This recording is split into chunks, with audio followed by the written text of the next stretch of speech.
The Book of Numbers, Chapter 1. The Lord spoke to Moses in the wilderness of Sinai in the tent of meeting on the first day of the second month, in the second year after they had come out of the land of Egypt, saying, Take a census of all the congregation of the children of Israel, by their families, by their fathers' houses, according to the number of the names, every male one by one, from 20 years old and upward, all who are able to go out to war in Israel. You and Aaron shall number them by their divisions. With you there shall be a man of every tribe, every one the head of his father's house. These are the names of the men who shall stand with you. Of Reuben, Elizur the son of Shedeur. Of Simeon, Shelumiel the son of Jerushadai. Of Judah, Nashon the son of Amminadab. Of Issachar, Nethanel the son of Zuar. Of Zebulun, Eliab the son of Helon. Of the children of Joseph. Of Ephraim, Elishama the son of Ammihud. Of Manasseh, Gamaliel the son of Pedazur. Of Benjamin, Abidan the son of Gideoni. Of Dan, Ahiezer the son of Ammishaddai. Of Asher, Pagiel the son of Akron. Of Gad, Eliasaph the son of Duel. Of Naphtali, Ahira the son of Enan. These are those who were called of the congregation, the princes of the tribes of their fathers. They were the heads of the thousands of Israel. Moses and Aaron took these men who are mentioned by name. They assembled all the congregation together on the first day of the second month, and they declared their ancestry by their families, by their fathers' houses, according to the number of the names, from 20 years old and upward, one by one. As the Lord commanded Moses, so he numbered them in the wilderness of Sinai. The children of Reuben, Israel's firstborn, their generations, by their families, by their fathers' houses, according to the number of the names, one by one, every male from 20 years old and upward, all who were able to go out to war. Those who were numbered of them, of the tribe of Reuben, were 46,500. Of the children of Simeon, their generations, by their families, by their fathers' houses, those who were numbered of it, according to the number of the names, one by one, every male from 20 years old and upward, all who were able to go out to war. Those who were numbered of them, of the tribe of Simeon, were 59,300. Of the children of Gad, their generations, by their families, by their fathers' houses, according to the number of the names, from 20 years old and upward, all who were able to go out to war. Those who were numbered of them, of the tribe of Gad, were 45,650. Of the children of Judah, their generations, by their families, by their fathers' houses, according to the number of the names, from 20 years old and upward, all who were able to go out to war. Those who were numbered of them, of the tribe of Judah, were 64,600.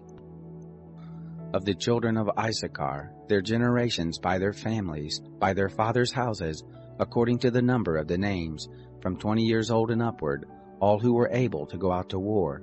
Those who were numbered of them, of the tribe of Issachar, were 54,400.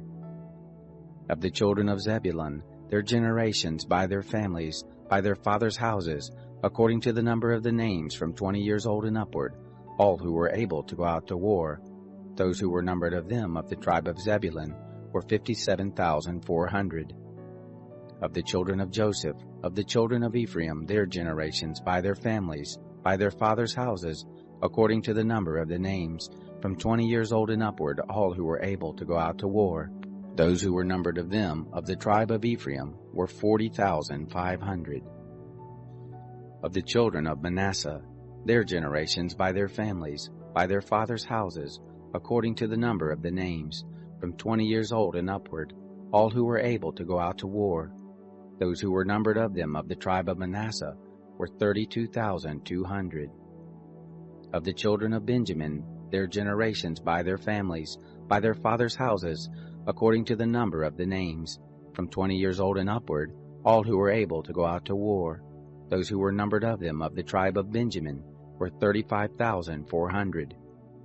Of the children of Dan, their generations, by their families, by their fathers' houses, according to the number of the names, from 20 years old and upward, all who were able to go forth to war, those who were numbered of them of the tribe of Dan, were 62,700. Of the children of Asher, their generations, by their families, by their fathers' houses, according to the number of the names, from 20 years old and upward, all who were able to go forth to war, those who were numbered of them of the tribe of Asher, were 41,500. Of the children of Naphtali, their generations, by their families, by their fathers' houses, according to the number of the names, from 20 years old and upward, all who were able to go forth to war, those who were numbered of them of the tribe of Naphtali, were 53,400. These are those who were numbered, whom Moses and Aaron numbered, and the princes of Israel, being 12 men. They were each one for his father's house.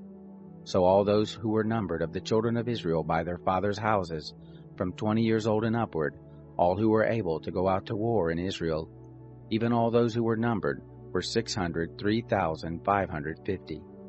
But the Levites after the tribe of their fathers were not numbered among them. For the Lord spoke to Moses, saying, Only the tribe of Levi you shall not number, neither shall you take a census of them among the children of Israel, but appoint the Levites over the tabernacle of the testimony, and over all its furnishings, and over all that belongs to it. They shall carry the tabernacle and all its furnishings, and they shall take care of it, and shall encamp around it. When the tabernacle is to move, the Levites shall take it down, and when the tabernacle is to be set up, the Levites shall set it up. The stranger who comes near shall be put to death. The children of Israel shall pitch their tents, every man by his own camp, and every man by his own standard, according to their divisions. But the Levites shall encamp around the tabernacle of the testimony, that there may be no wrath on the congregation of the children of Israel, and the Levites shall be responsible for the tabernacle of the testimony. Thus the children of Israel did, according to all that the Lord commanded Moses, so they did. Chapter 2. The Lord spoke to Moses and to Aaron, saying, The children of Israel shall encamp, every man by his own standard, with the banners of their fathers' houses. At a distance from the tent of meeting shall they encamp around it. Those who encamp on the east side toward the sunrise shall be of the standard of the camp of Judah, according to their divisions, and the prince of the children of Judah shall be Nahshon the son of Amminadab. His division, and those who were numbered of them, were 74,600. Those who encamp next to him shall be the tribe of Issachar, and the prince of the children of Issachar shall be Nethanel the son of Zuar. His division, and those who were numbered of it, were 54,400. The tribe of Zebulun, and the prince of the children of Zebulun shall be Eliab the son of Helon. His division, and those who were numbered of it, were 57,400. All who were numbered of the camp of Judah were 186,400, according to their divisions. They shall set out first. On the south side shall be the standard of the camp of Reuben, according to their divisions. The prince of the children of Reuben shall be Elizur, the son of Sheduer. His division, and those who were numbered of it, were 46,500. Those who encamp next to him shall be the tribe of Simeon. The prince of the children of Simeon shall be Shelumiel, the son of Zerusadai. His division, and those who were numbered of them, were 59,300. The tribe of Gad, and the prince of the children of Gad shall be Eliasaph, the son of Ruel. His division, and those who were numbered of them, were 45,650. All those who were numbered of the camp of Reuben were 151,450, according to their host. They shall set out second. Then the tent of meeting shall set out, with the camp of the Levites in the midst of the camps. As they encamp, so shall they set out, every man in his place by their standards.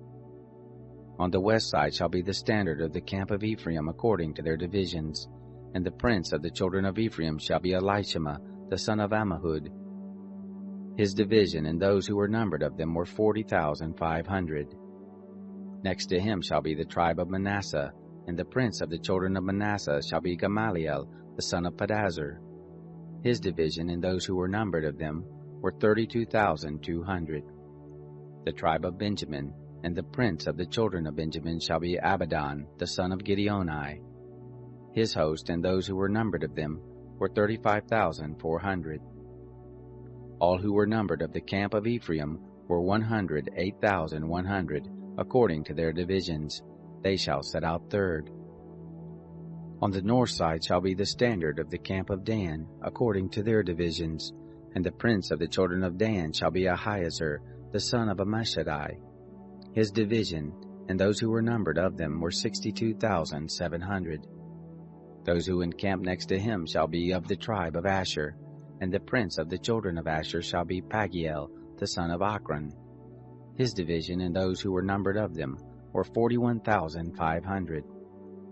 The tribe of Naphtali, and the prince of the children of Naphtali, shall be Ahira, the son of Enan. His division, and those who were numbered of them, were 53,400. All who were numbered of the camp of Dan were 157,600. They shall set out last by their standards. These are those who were numbered of the children of Israel by their fathers' houses. All who were numbered of the camps according to their host were 603,550. But the Levites were not numbered among the children of Israel, as the Lord commanded Moses.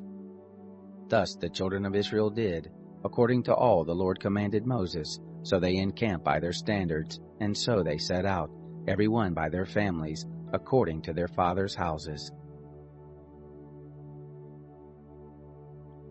Chapter 3. Now this is the history of the generations of Aaron and Moses, in the day that the Lord spoke with Moses in Mount Sinai. These are the names of the sons of Aaron: Nadab the firstborn, and Abihu, Eleazar and Ithamar. These are the names of the sons of Aaron, the priests who were anointed, whom he consecrated to minister in the priest office. Nadab and Abihu died before the Lord, when they offered strange fire before the Lord in the wilderness of Sinai, and they had no children. Eleazar and Ithamar ministered in the priest office in the presence of Aaron their father. The Lord spoke to Moses, saying, Bring the tribe of Levi near, and set them before Aaron the priest, that they may minister to him. They shall keep his charge, and the charge of the whole congregation before the tent of meeting, to do the service of the tabernacle. They shall keep all the furnishings of the tent of meeting, and the obligations of the children of Israel, to do the service of the tabernacle. You shall give the Levites to Aaron and to his sons. They are wholly given to him on behalf of the children of Israel. You shall appoint Aaron and his sons, and they shall keep their priesthood. The stranger who comes near shall be put to death. The Lord spoke to Moses, saying, Behold, I have taken the Levites from among the children of Israel, instead of all the firstborn who opened the womb among the children of Israel, and the Levites shall be mine, for all the firstborn are mine. On the day that I struck down all the firstborn in the land of Egypt, I made holy to me all the firstborn in Israel, both man and animal. They shall be mine. I am the Lord. The Lord spoke to Moses in the wilderness of Sinai, saying, Number the children of Levi by their fathers' houses, by their families, every male from a month old and upward shall you number. Moses numbered them according to the word of the Lord as he was commanded. These were the sons of Levi by their names, Gershon and Kohath and Merari. These are the names of the sons of Gershon by their families, Libni and Shimei. The sons of Kohath by their families, Amram and Ishar, Hebron and Uzziel. The sons of Merari by their families, Mahli and Mushi. These are the families of the Levites according to their fathers' houses. Of Gershon was the family of the Libnites, and the family of the Shimeites. These are the families of the Gershonites. Those who were numbered of them according to the number of all the males, from a month old and upward, even those who were numbered of them were 7,500. The families of the Gershonites shall encamp behind the tabernacle westward. The prince of the father's house of the Gershonites shall be Eliasaph the son of Lael. The charge of the sons of Gershon in the tent of meeting shall be the tabernacle, and the tent, its covering, and the screen for the door of the tent of meeting, and the hangings of the court, and the screen for the door of the court, which is by the tabernacle, and around the altar, and its cords for all of its service. Of Kohath was the family of the Amrites, and the family of the Isharites, and the family of the Hebronites, and the family of the Uzzielites. These are the families of the Kohathites. According to the number of all the males, from a month old and upward, there were 8,600, keeping the charge of the sanctuary. The families of the sons of Kohath shall encamp on the south side of the tabernacle. The prince of the fathers' houses of the families of the Kohathites shall be Elisaphan, the son of Uzziel. Their charge shall be the ark, the table, the lampstand, the altars, the vessels of the sanctuary with which they minister, and the screen and all its service. Eleazar the son of Aaron the priest shall be the prince of the princes of the Levites, with the oversight of those who keep the charge of the sanctuary. Of Merari was the family of the Mahlites, and the family of the Mushites. These are the families of Merari. Those who were numbered of them, according to the number of all the males, from a month old and upward, were 6,200. The prince of the fathers' houses of the families of Merari was Zuriel, the son of Abihail. They shall encamp on the north side of the tabernacle. The appointed charge of the sons of Merari shall be the tabernacle's boards, its bars, its pillars, its sockets, all its instruments, all its service, the pillars of the court around it, their sockets, their pins, and their cords. Those who encamp before the tabernacle eastward, in front of the tent of meeting toward the sunrise, shall be Moses and Aaron and his sons, keeping the charge of the sanctuary for the charge of the children of Israel. The stranger who comes near shall be put to death. All who were numbered of the Levites, whom Moses and Aaron numbered at the commandment of the Lord by their families, all the males from a month old and upward, were 22,000.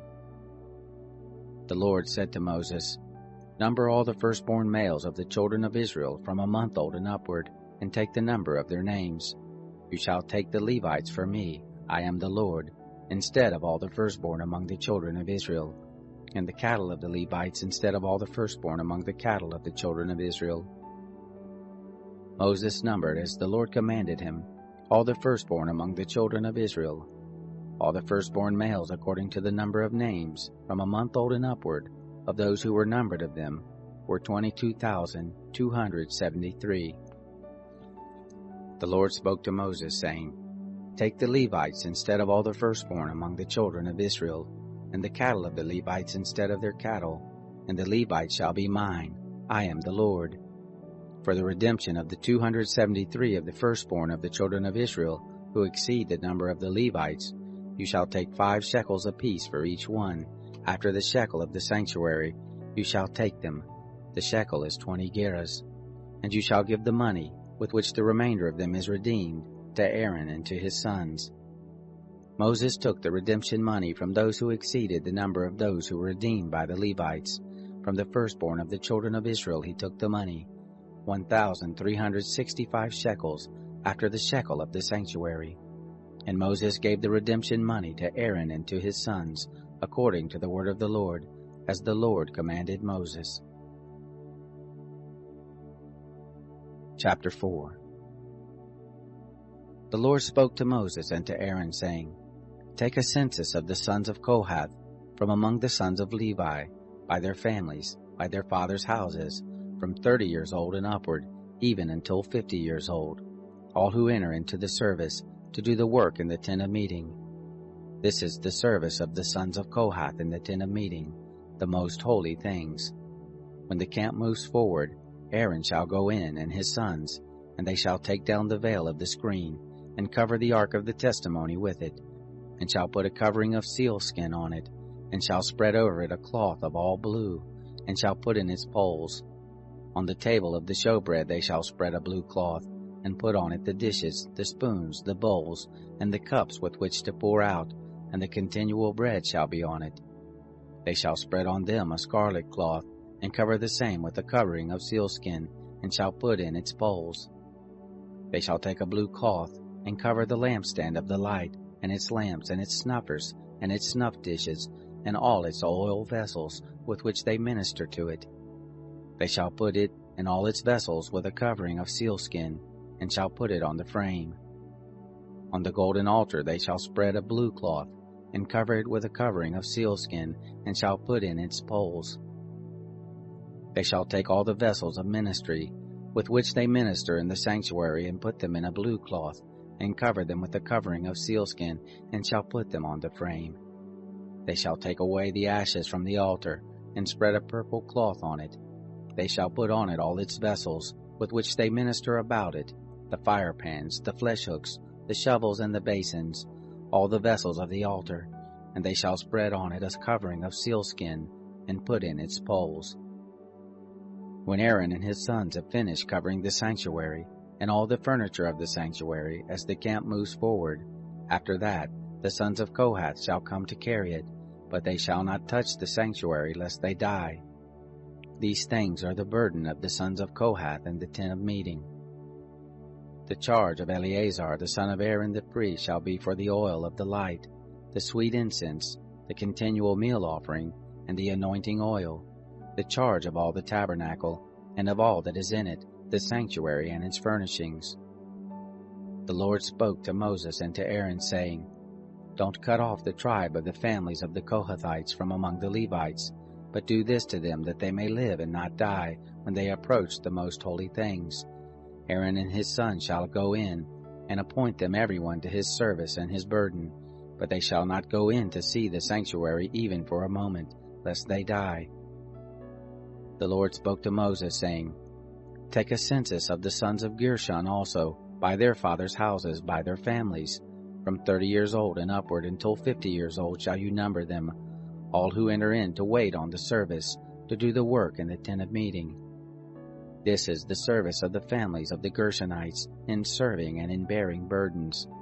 They shall carry the curtains of the tabernacle, and the tent of meeting, its covering, and the covering of sealskin that is above on it, and the screen for the door of the tent of meeting, and the hangings of the court, and the screen for the door of the gate of the court, which is by the tabernacle and around the altar, and their cords, and all the instruments of their service, and whatever shall be done with them. Therein shall they serve. At the commandment of Aaron and his sons shall be all the service of the sons of the Gershonites, in all their burden and in all their service, and you shall appoint to them in charge all their burden. This is the service of the families of the sons of the Gershonites in the tent of meeting, and their charge shall be under the hand of Ithamar, the son of Aaron the priest. As for the sons of Merari, you shall number them by their families, by their fathers' houses. From 30 years old and upward, even to 50 years old, shall you number them, every one who enters on the service to do the work of the tent of meeting.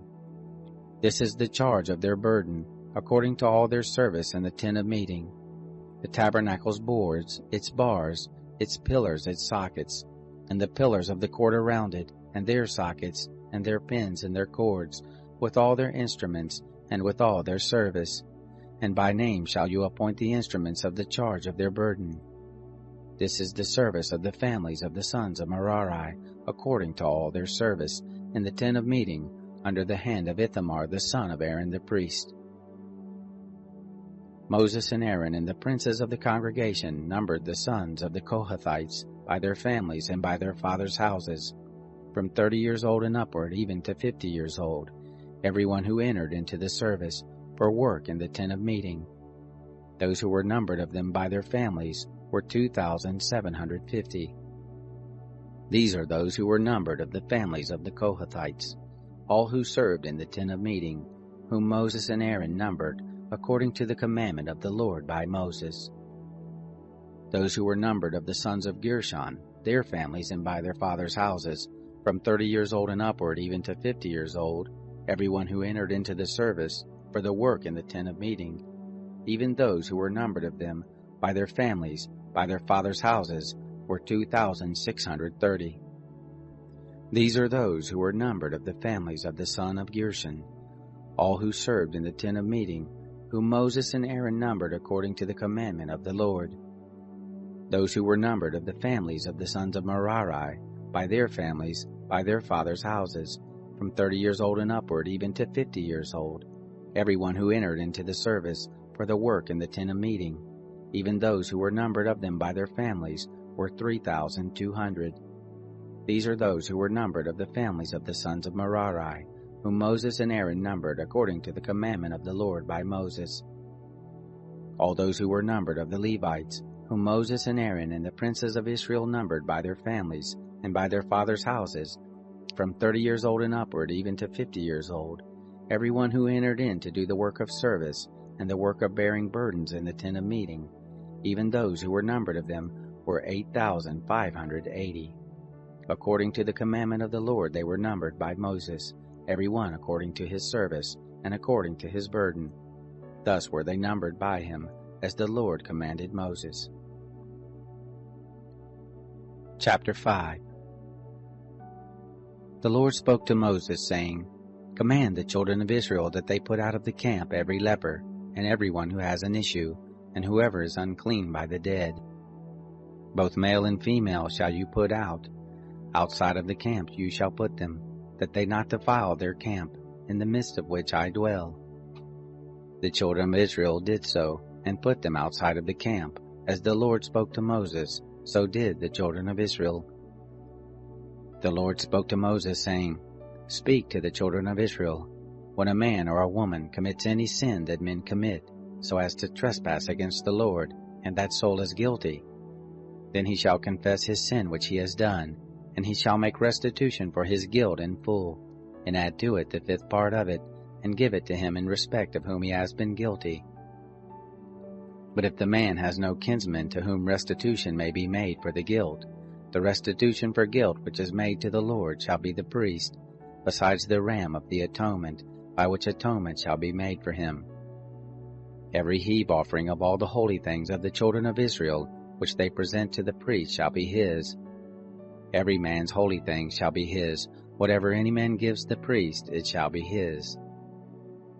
The Lord spoke to Moses, saying, Speak to the children of Israel, and tell them, If any man's wife goes astray and is unfaithful to him, and a man lies with her carnally, and it is hidden from the eyes of her husband, and is kept secret, and she is defiled, and there is no witness against her, and she isn't caught in the act, and the spirit of jealousy comes on him, and he is jealous of his wife, and she is defiled, or if the spirit of jealousy comes on him, and he is jealous of his wife, and she isn't defiled, then the man shall bring his wife to the priest, and shall bring her offering for her, the 10th part of an ephah of barley meal.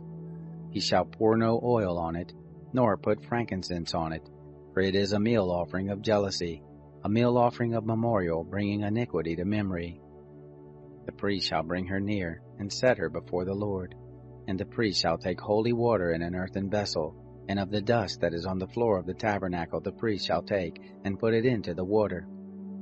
The priest shall set the woman before the Lord, and let the hair of the woman's head go loose, and put the meal offering of memorial in her hands, which is the meal offering of jealousy.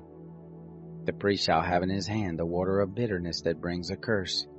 The priest shall cause her to swear, and shall tell the woman, If no man has lain with you, and if you haven't gone aside to uncleanness, being under your husband, be free from this water of bitterness that brings a curse.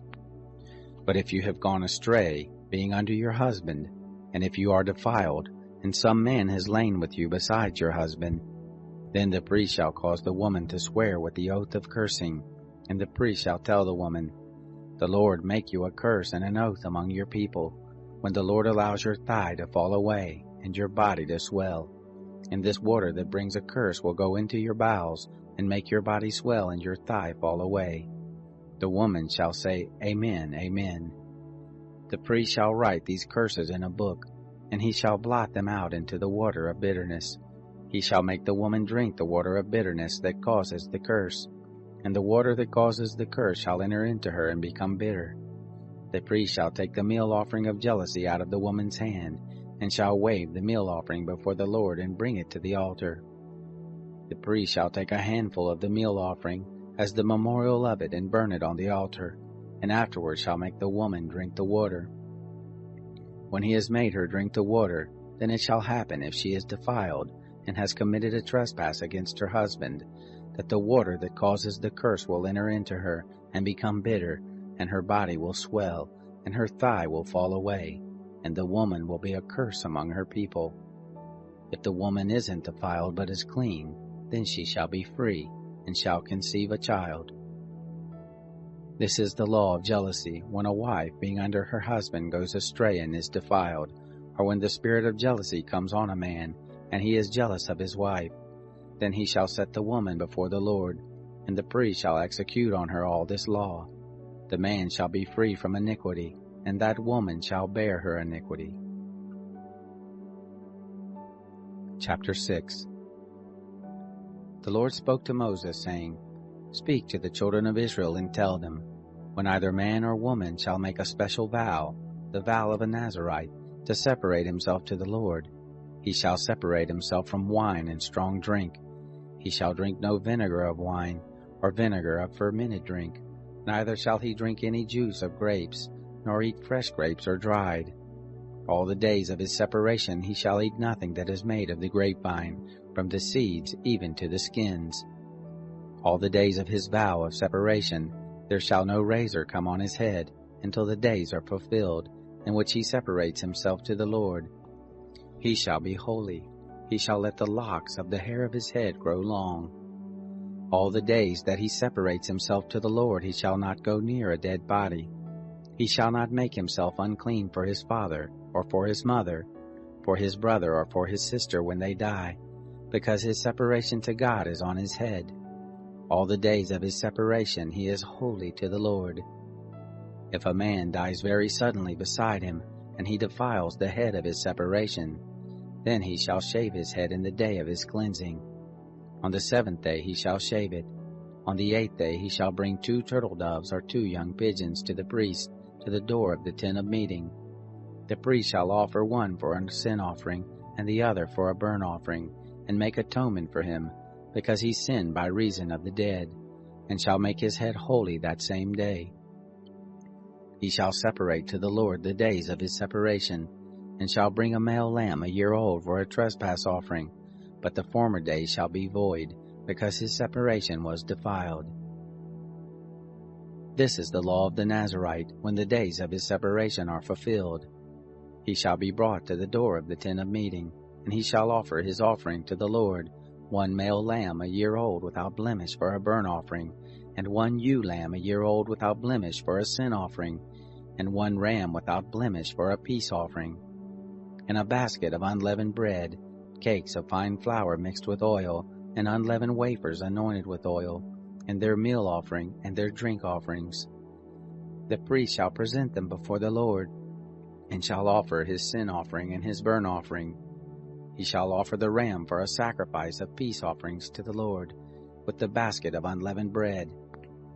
The priest shall also offer its meal offering and its drink offering.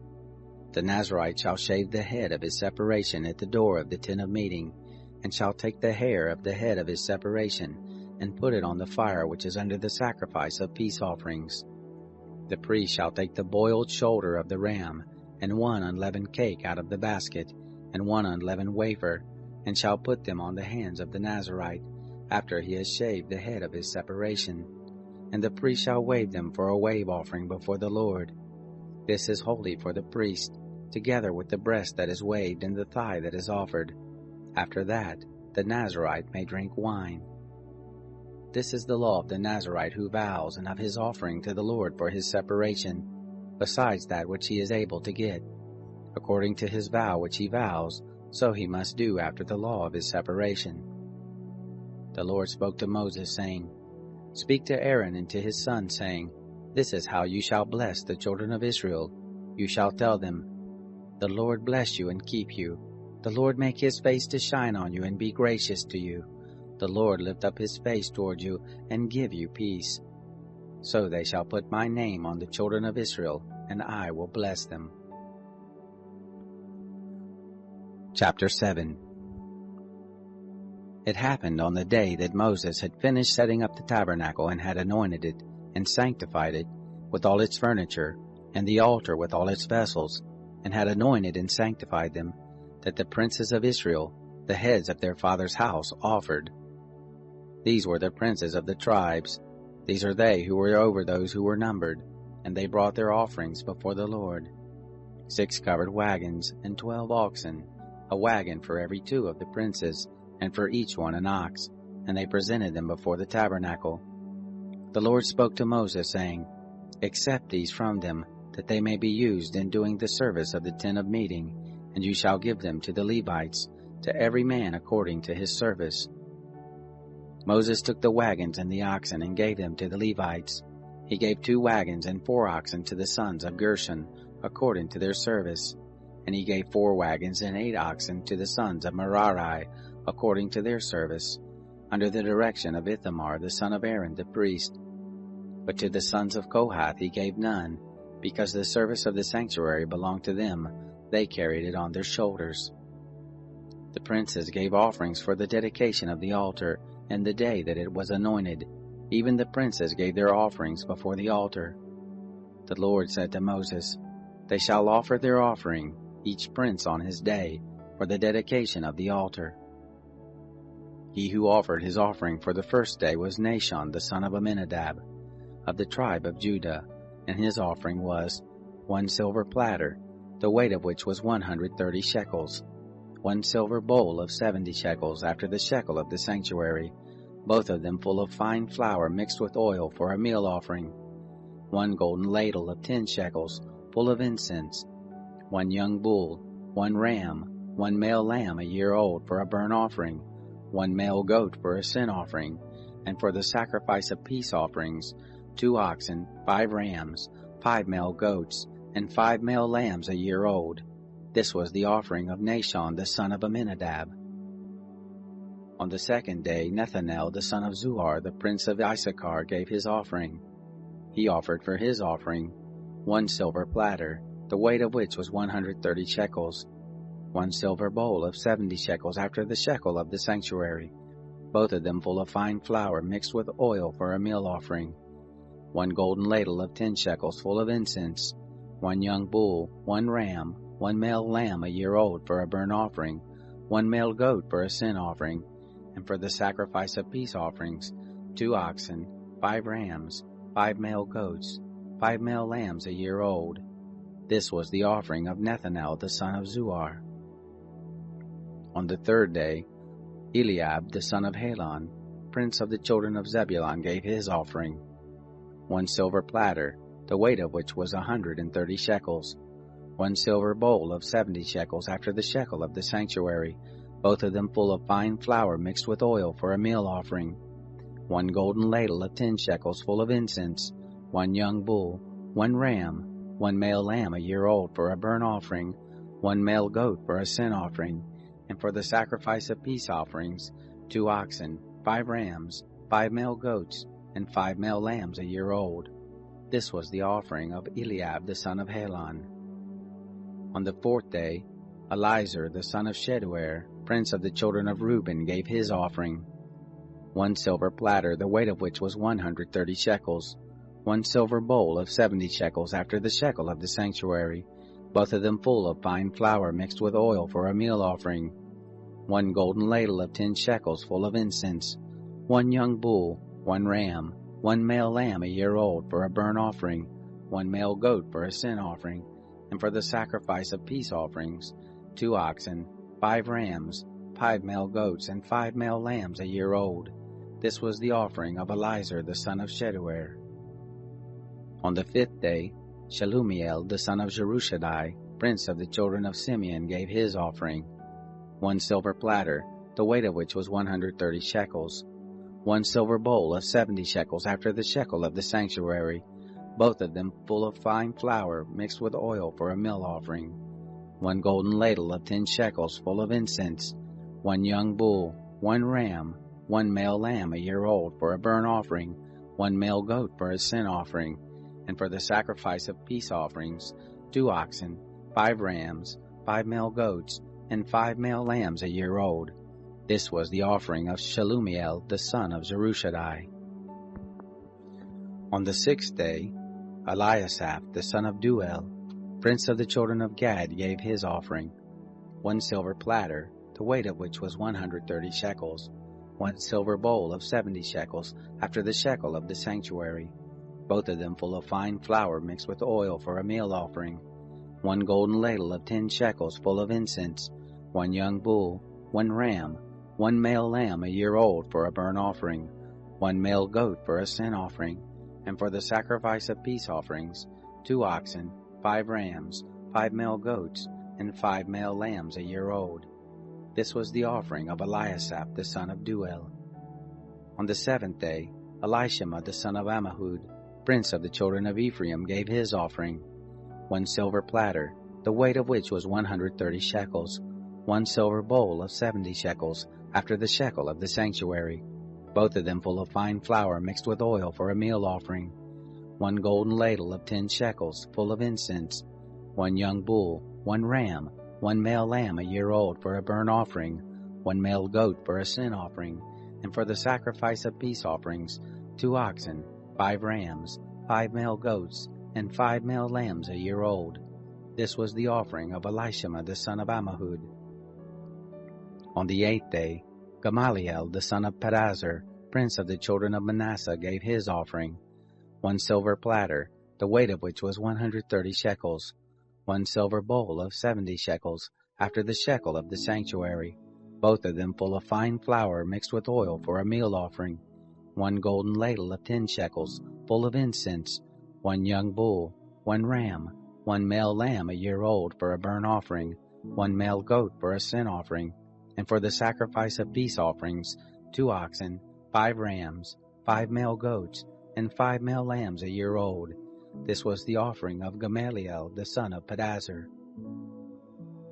On the 9th day, Abidan the son of Gideoni, prince of the children of Benjamin, gave his offering, 1 silver platter, the weight of which was 130 shekels, 1 silver bowl of 70 shekels, after the shekel of the sanctuary, both of them full of fine flour mixed with oil for a meal offering, 1 golden ladle of 10 shekels, full of incense, 1 young bull, 1 ram, 1 male lamb a year old for a burnt offering, 1 male goat for a sin offering, and for the sacrifice of peace offerings, 2 oxen, 5 rams, 5 male goats, and 5 male lambs a year old.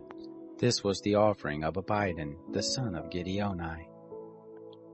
On the 10th day, Ahiezer the son of Ammishaddai, prince of the children of Dan, gave his offering, 1 silver platter, the weight of which was 130 shekels, 1 silver bowl of 70 shekels, after the shekel of the sanctuary, both of them full of fine flour mixed with oil for a meal offering, 1 golden ladle of 10 shekels, full of incense, 1 young bull, 1 ram, 1 male lamb a year old for a burnt offering, 1 male goat for a sin offering, and for the sacrifice of peace offerings, 2 oxen, 5 rams, 5 male goats, and 5 male lambs a year old.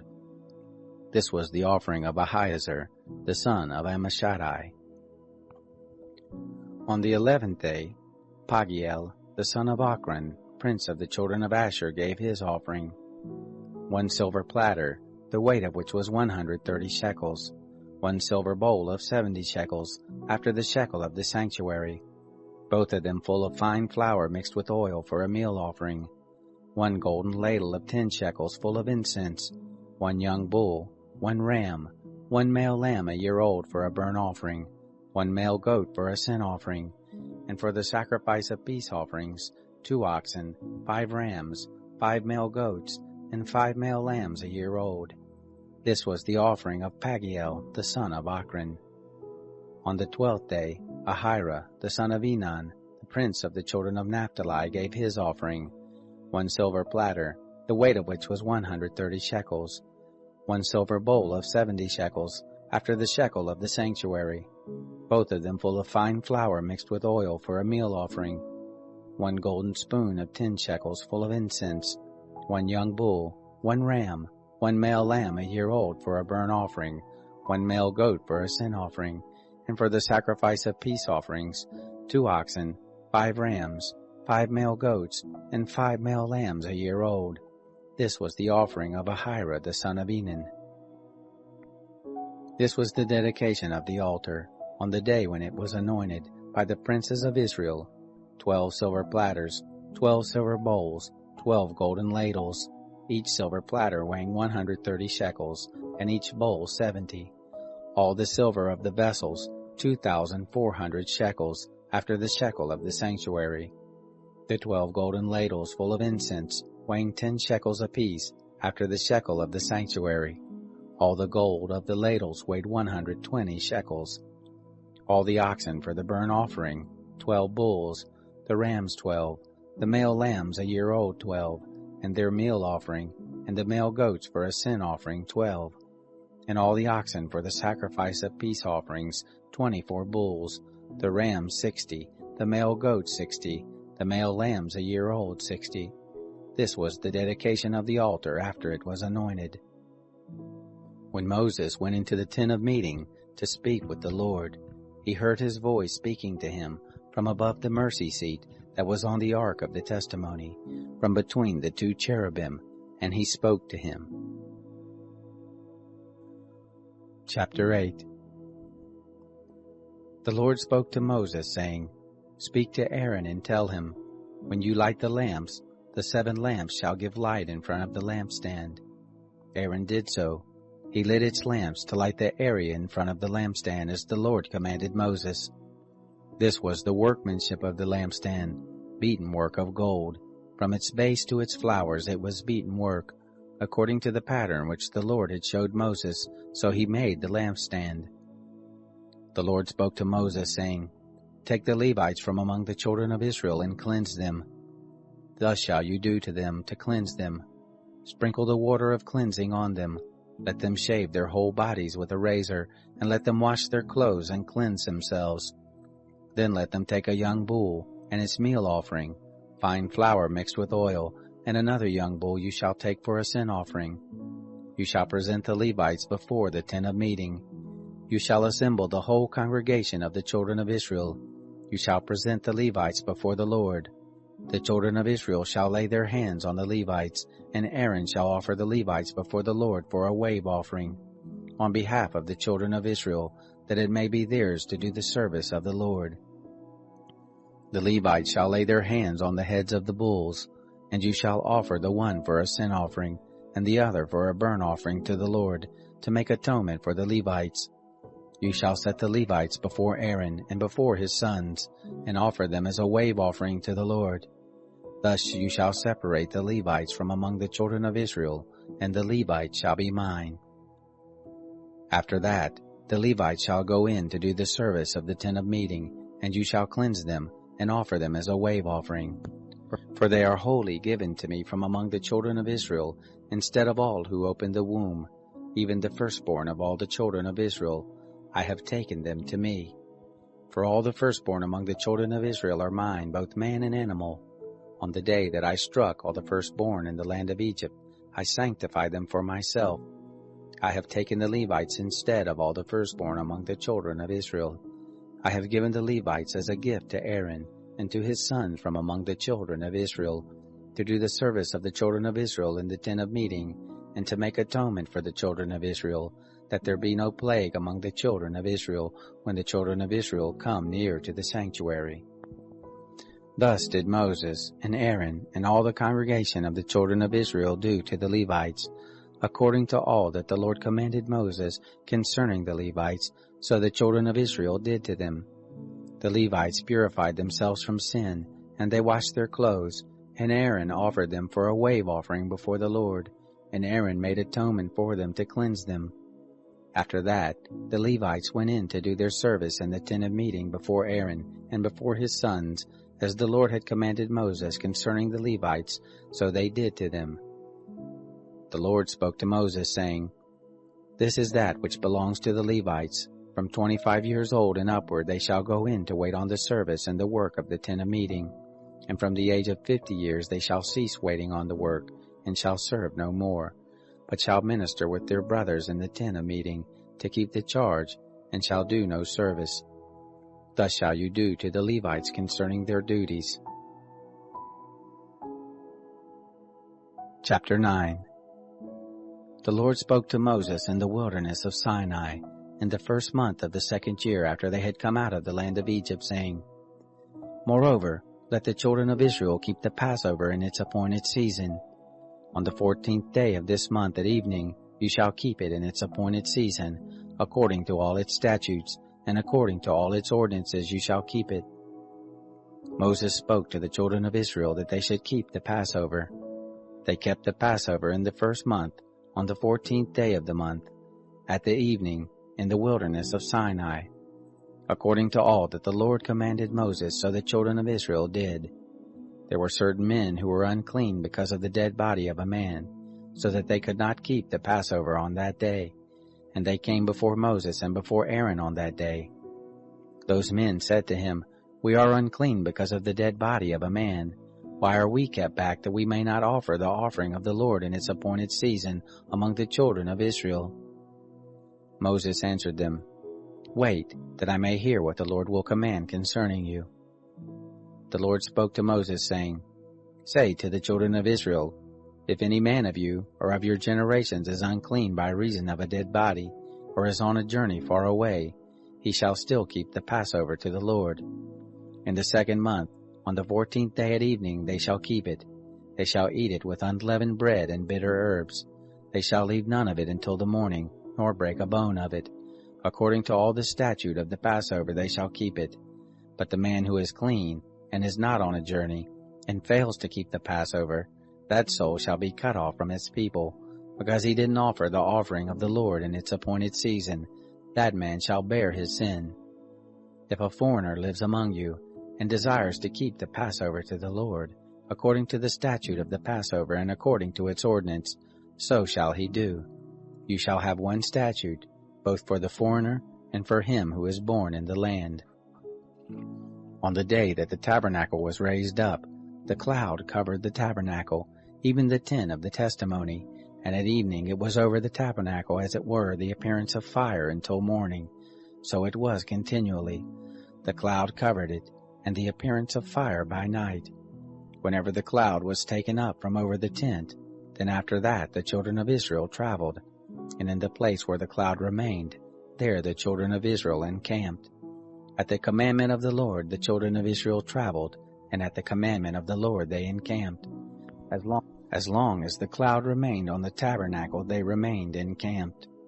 When the cloud stayed on the tabernacle many days, then the children of Israel kept the charge of the Lord, and didn't travel. Sometimes the cloud was a few days on the tabernacle. Then according to the commandment of the Lord they remained encamped, and according to the commandment of the Lord they traveled. Sometimes the cloud was from evening until morning, and when the cloud was taken up in the morning they traveled, or by day and by night, when the cloud was taken up they traveled. Whether it was 2 days, or a month, or a year that the cloud stayed on the tabernacle, remaining on it, the children of Israel remained encamped and didn't travel. But when it was taken up, they traveled. At the commandment of the Lord they encamped, and at the commandment of the Lord they traveled. They kept the charge of the Lord, at the commandment of the Lord by Moses. Chapter 10. The Lord spoke to Moses, saying, "Make 2 trumpets of silver, of beaten work shall you make them, and you shall use them for the calling of the congregation, and for the journeying of the camps.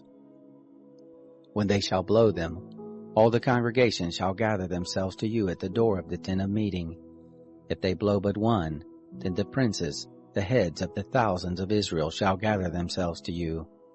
When you blow an alarm, the camps that lie on the east side shall take their journey.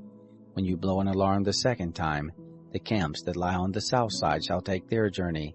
They shall blow an alarm for their journeys.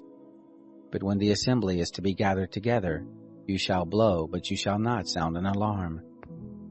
The sons of Aaron, the priests, shall blow the trumpets, and this shall be to you for a statute forever throughout your generations. When you go to war in your land against the adversary who oppresses you, then you shall sound an alarm with the trumpets, and you shall be remembered before the Lord your God, and you shall be saved from your enemies. Also in the day of your gladness, and in your set feast, and in the beginnings of your months, you shall blow the trumpets over your burnt offerings, and over the sacrifices of your peace offerings, and they shall be to you for a memorial before your God. I am the Lord your God. It happened in the 2nd year, in the 2nd month, on the 20th day of the month, that the cloud was taken up from over the tent of the testimony. The children of Israel set forward according to their journeys out of the wilderness of Sinai, and the cloud abode in the wilderness of Paran. They first took their journey according to the commandment of the Lord by Moses. In the first place, the standard of the camp of the children of Judah set forward according to their host, and over his host was Nahshon the son of Amminadab. Over the host of the tribe of the children of Issachar was Nethanel the son of Zuar. Over the host of the tribe of the children of Zebulun was Eliab the son of Helon. The tent was taken down, and the sons of Gershon and the sons of Merari, who bore the tent, set forward. The standard of the camp of Reuben set forward according to their host, and over his host was Elizur the son of Sheduer. Over the host of the tribe of the children of Simeon was Shelumiel the son of Jerushaddai. Over the host of the tribe of the children of Gad was Eliasaph the son of Duel. The Kohathites set forward, bearing the sanctuary, and the others did set up the tent against their coming. The standard of the camp of the children of Ephraim set forward according to their host, and over his host was Elishama the son of Ammihud. Over the host of the tribe of the children of Manasseh was Gamaliel the son of Pedazur. Over the host of the tribe of the children of Benjamin was Abidan the son of Gideoni. The standard of the camp of the children of Dan, which was the rearward of all the camps, set forward according to their host, and over his host was Ahiezer the son of Ammishaddai. Over the host of the tribe of the children of Asher was Pagiel the son of Ochran. Over the host of the tribe of the children of Naphtali was Ahira the son of Enan. Thus were the travels of the children of Israel according to their host, and they set forward. Moses said to Hobab the son of Ruel the Midianite, Moses' father-in-law, "We are journeying to the place of which the Lord said, I will give it to you. Come with us, and we will do you good, for the Lord has spoken good concerning Israel." He said to him, "I will not go, but I will depart to my own land and to my relatives." He said, "Don't leave us, please, because you know how we are to encamp in the wilderness, and you shall be to us instead of eyes. It shall be, if you go with us, yes, it shall be, that whatever good the Lord shall do to us, the same we will do to you."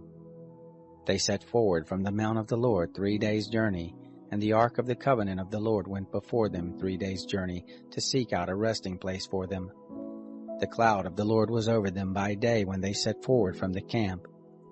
It happened, when the ark set forward, that Moses said, "Rise up, O Lord, and let your enemies be scattered, and let those who hate you flee before you." When it rested, he said, "Return, O Lord, to the 10,000s of the thousands of Israel." Chapter 11.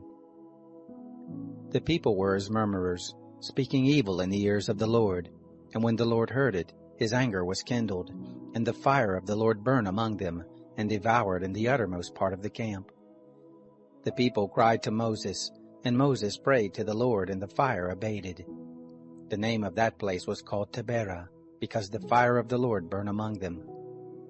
The mixed multitude that was among them lusted exceedingly, and the children of Israel also wept again, and said, "Who shall give us flesh to eat? We remember the fish which we ate in Egypt for nothing, the cucumbers and the melons, and the leeks and the onions and the garlic. But now our soul is dried away. There is nothing at all save this manna to look on." The manna was like coriander seed, and the appearance of it as the appearance of bdellium.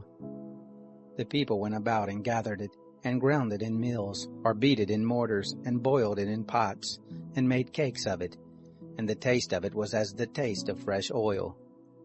When the dew fell on the camp in the night, the manna fell on it. Moses heard the people weeping throughout their families, every man at the door of his tent, and the anger of the Lord was kindled greatly, and Moses was displeased. Moses said to the Lord, "Why have you dealt ill with your servant? And why haven't I found favor in your sight, that you lay the burden of all this people on me? Have I conceived all this people?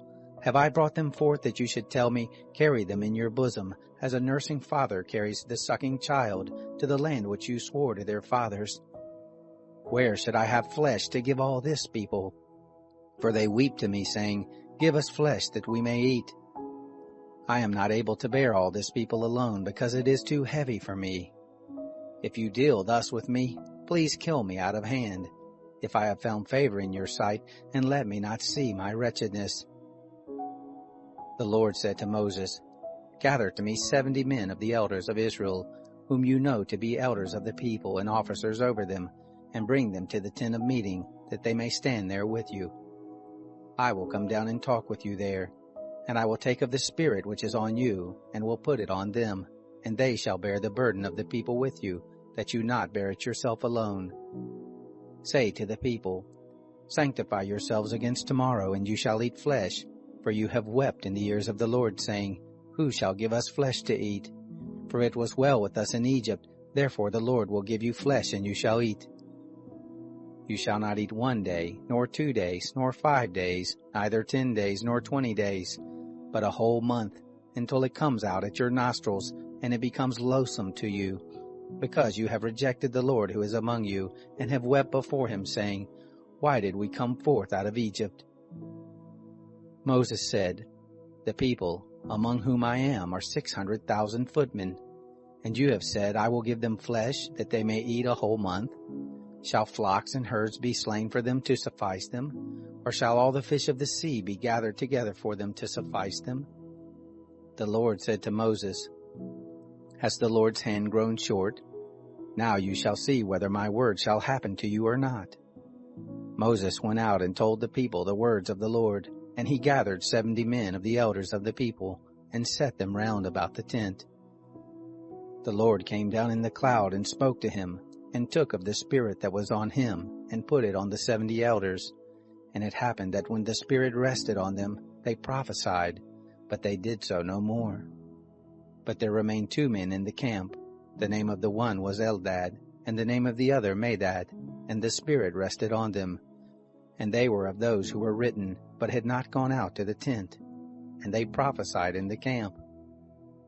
A young man ran and told Moses and said, Eldad and Medad do prophesy in the camp.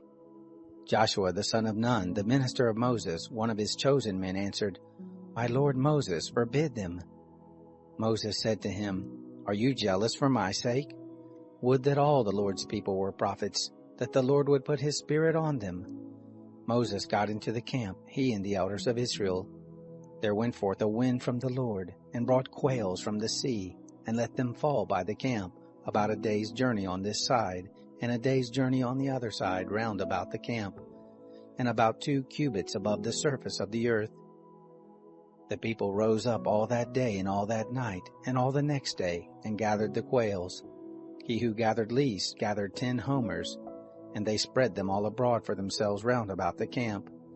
While the flesh was yet between their teeth, before it was chewed, the anger of the Lord was kindled against the people, and the Lord struck the people with a very great plague. The name of that place was called Kibroth Hattaavah, because there they buried the people who lusted. From Kibroth Hattaavah the people traveled to Hazeroth, and they abode at Hazeroth. Chapter 12.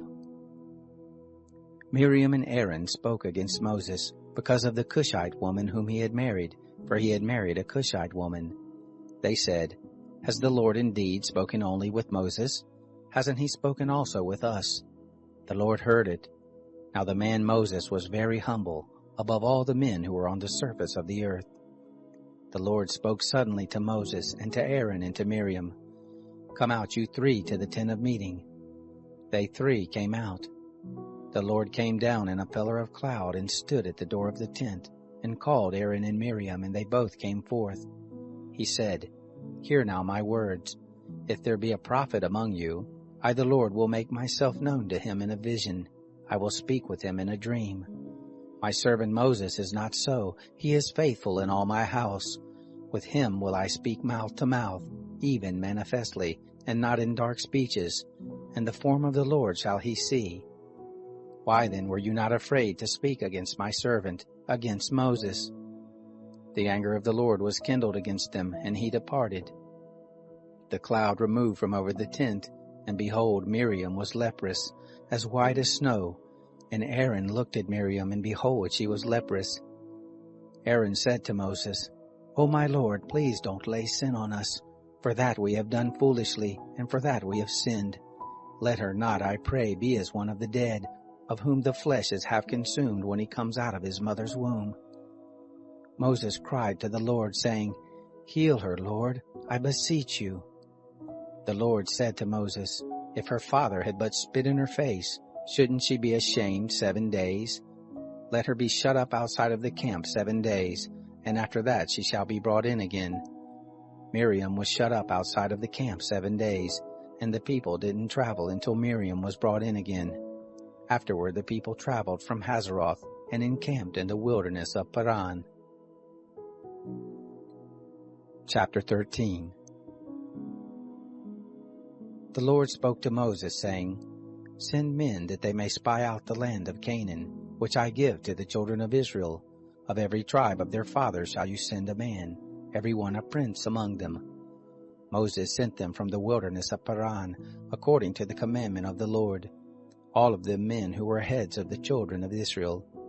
These were the names: of the tribe of Reuben, Shammua the son of Zachar; of the tribe of Simeon, Shaphat the son of Hori; of the tribe of Judah, Caleb the son of Jephunneh; of the tribe of Issachar, Igal the son of Joseph; of the tribe of Ephraim, Hoshea the son of Nun; of the tribe of Benjamin, Paltai the son of Raphu; of the tribe of Zebulun, Gadiel the son of Sodai; of the tribe of Joseph, namely of the tribe of Manasseh, Gadai the son of Susai; of the tribe of Dan, Amiel the son of Gemalai; of the tribe of Asher, Sethur the son of Michael; of the tribe of Naphtali, Nabai the son of Vopsai; of the tribe of Gad, Guel the son of Machai. These are the names of the men whom Moses sent to spy out the land. Moses called Hoshea the son of Nun, Joshua. Moses sent them to spy out the land of Canaan, and said to them, "Go up this way by the south, and go up into the hill country, and see the land what it is, and the people who dwell there, whether they are strong or weak, whether they are few or many, and what the land is that they dwell in, whether it is good or bad, and what cities there are that they dwell in, whether in camps or in strongholds, and what the land is, whether it is fat or lean, whether there is wood in it or not. Be of good courage, and bring of the first fruit of the land." Now the time was the time of the first ripe grapes.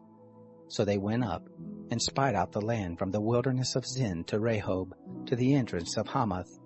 They went up by the south, and came to Hebron, and Ahaman, Sheshai, and Talmai. The children of Anak were there. Now Hebron was built 7 years before Zoan in Egypt. They came to the valley of Eshcol, and cut down from there a branch with one cluster of grapes, and they bore it on a staff between two. They brought also of the pomegranates and of the figs. The place was called the valley of Eshcol, because of the cluster which the children of Israel cut down from there. They returned from spying out the land at the end of 40 days. They went and came to Moses and to Aaron and to all the congregation of the children of Israel to the wilderness of Paran, to Kadesh, and brought back word to them and to all the congregation, and showed them the fruit of the land. They told him and said, "We came to the land where you sent us, and surely it flows with milk and honey, and this is the fruit of it. However, the people who dwell in the land are strong, and the cities are fortified and very great. And moreover, we saw the children of Anak there. Amalek dwells in the land of the south, and the Hittite, and the Jebusite, and the Amorite dwell in the hill country, and the Canaanite dwells by the sea, and along by the side of the Jordan." Caleb stilled the people before Moses and said, "Let us go up at once and possess it, for we are well able to overcome it." But the men who went up with him said, "We aren't able to go up against the people, for they are stronger than we." They brought up an evil report of the land which they had spied out to the children of Israel, saying, "The land through which we have gone to spy it out is a land that eats up the inhabitants of it, and all the people who we saw in it are men of great stature. There we saw the Nephilim, the sons of Anak, who come of the Nephilim, and we were in our own sight as grasshoppers, and so we were in their sight." Chapter 14. All the congregation lifted up their voice and cried, and the people wept that night. All the children of Israel murmured against Moses and against Aaron, and the whole congregation said to them, "Would that we had died in the land of Egypt, or would that we had died in this wilderness. Why does the Lord bring us to this land to fall by the sword? Our wives and our little ones will be a prey. Wouldn't it be better for us to return to Egypt?" They said one to another, "Let's make a captain, and let us return to Egypt." Then Moses and Aaron fell on their faces before all the assembly of the congregation of the children of Israel. Joshua the son of Nun and Caleb the son of Jephunneh, who were of those who spied out the land, tore their clothes. And they spoke to all the congregation of the children of Israel, saying, "The land which we passed through to spy it out is an exceedingly good land.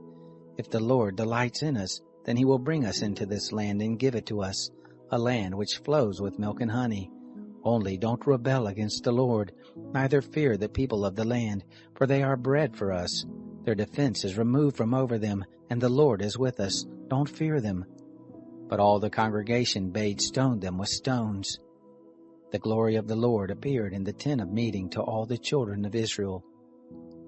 The Lord said to Moses, "How long will this people despise me? And how long will they not believe in me for all the signs which I have worked among them? I will strike them with the pestilence and disinherit them, and will make of you a nation greater and mightier than they." Moses said to the Lord, "Then the Egyptians will hear it, for you brought up this people in your might from among them, and they will tell it to the inhabitants of this land. They have heard that you, O Lord, are in the midst of this people. For you, Lord, are seen face to face, and your cloud stands over them, and you go before them in a pillar of cloud by day, and in a pillar of fire by night. Now if you shall kill this people as one man, then the nations which have heard of the fame of you will speak, saying, Because the Lord was not able to bring this people into the land which he swore to them, therefore he has slain them in the wilderness. Now please let the power of the Lord be great, according as you have spoken, saying, The Lord is slow to anger, and abundant in loving kindness, forgiving iniquity and disobedience, and that will by no means clear the guilty, visiting the iniquity of the fathers on the children, and on the third and on the fourth generation. Pardon, please, the iniquity of this people, according to the greatness of your loving kindness, and according as you have forgiven this people from Egypt even until now." The Lord said, "I have pardoned according to your word, but in very deed as I live, and as all the earth shall be filled with the glory of the Lord, because all those men who have seen my glory and my signs, which I worked in Egypt and in the wilderness, yet have tempted me these 10 times and have not listened to my voice, surely they shall not see the land which I swore to their fathers, neither shall any of those who despised me see it, but my servant Caleb, because he had another spirit with him, and has followed me fully, him will I bring into the land into which he went, and his seed shall possess it. Now the Amalekite and the Canaanite dwell in the valley. Tomorrow turn and get into the wilderness by the way of the Red Sea." The Lord spoke to Moses and to Aaron, saying, "How long shall I bear with this evil congregation that murmur against me? I have heard the murmurings of the children of Israel which they murmur against me. Tell them, As I live, says the Lord, surely as you have spoken in my ears, so will I do to you. Your dead body shall fall in this wilderness, and all who were numbered of you, according to your whole number from 20 years old and upward, who have murmured against me, surely you shall not come into the land, concerning which I swore that I would make you dwell therein, save Caleb the son of Jephunneh, and Joshua the son of Nun. But your little ones, that you said should be a prey, them will I bring in, and they shall know the land which you have rejected. But as for you, your dead body shall fall in this wilderness. Your children shall be wanderers in the wilderness 40 years, and shall bear your prostitution, until your dead bodies be consumed in the wilderness. After the number of the days in which you spied out the land, even 40 days, for every day a year shall you bear your iniquities, even 40 years, and you shall know my alienation. I, the Lord, have spoken. Surely this will I do to all this evil congregation who are gathered together against me. In this wilderness they shall be consumed, and there they shall die. The men whom Moses sent out to spy out the land, who returned, and made all the congregation to murmur against him, by bringing up an evil report against the land, even those men who did bring up an evil report of the land, died by the plague before the Lord. But Joshua the son of Nun, and Caleb the son of Jephunneh, remained alive of those men who went to spy out the land. Moses told these words to all the children of Israel, and the people mourned greatly. They rose up early in the morning and got them up to the top of the mountain, saying, Behold, we are here, and will go up to the place which the Lord has promised us, for we have sinned. Moses said, Why now do you disobey the commandment of the Lord, seeing it shall not prosper? Don't go up, for the Lord is in among you, that you not be struck down before your enemies. For there the Amalekite and the Canaanite are before you, and you shall fall by the sword, because you are turned back from following the Lord. Therefore the Lord will not be with you. But they presumed to go up to the top of the mountain. Nevertheless, the ark of the covenant of the Lord and Moses didn't depart out of the camp. Then the Amalekite came down, and the Canaanite who lived in that mountain, and struck them, and beat them down even to Hormah. Chapter 15.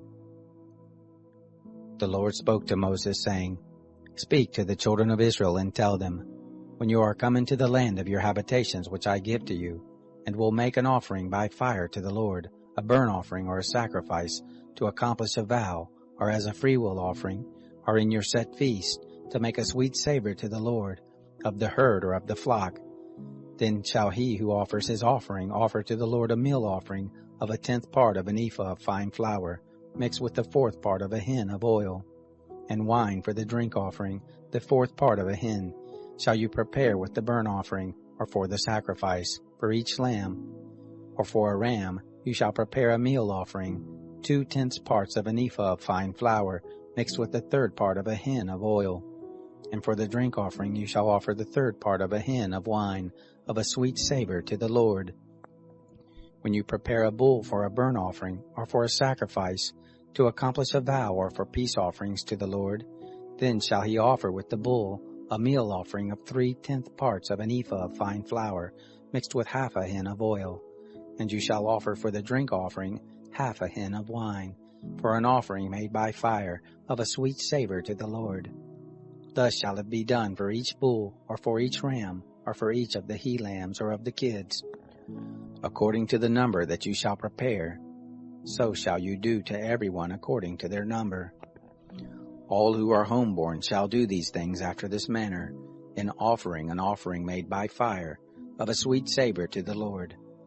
If a stranger lives as a foreigner with you, or whoever may be among you throughout your generations, and will offer an offering made by fire, of a sweet savor to the Lord as you do, so shall he do. For the assembly there shall be one statute for you, and for the stranger who lives as a foreigner with you, a statute forever throughout your generations. As you are, so shall the foreigner be before the Lord. One law and one ordinance shall be for you, and for the stranger who lives as a foreigner with you. The Lord spoke to Moses, saying, Speak to the children of Israel, and tell them, When you come into the land where I bring you, then it shall be that when you eat of the bread of the land, you shall offer up a heave offering to the Lord. Of the first of your dough you shall offer up a cake for a heave offering. As the heave offering of the threshing floor, so shall you heave it. Of the first of your dough you shall give to the Lord a heave offering throughout your generations.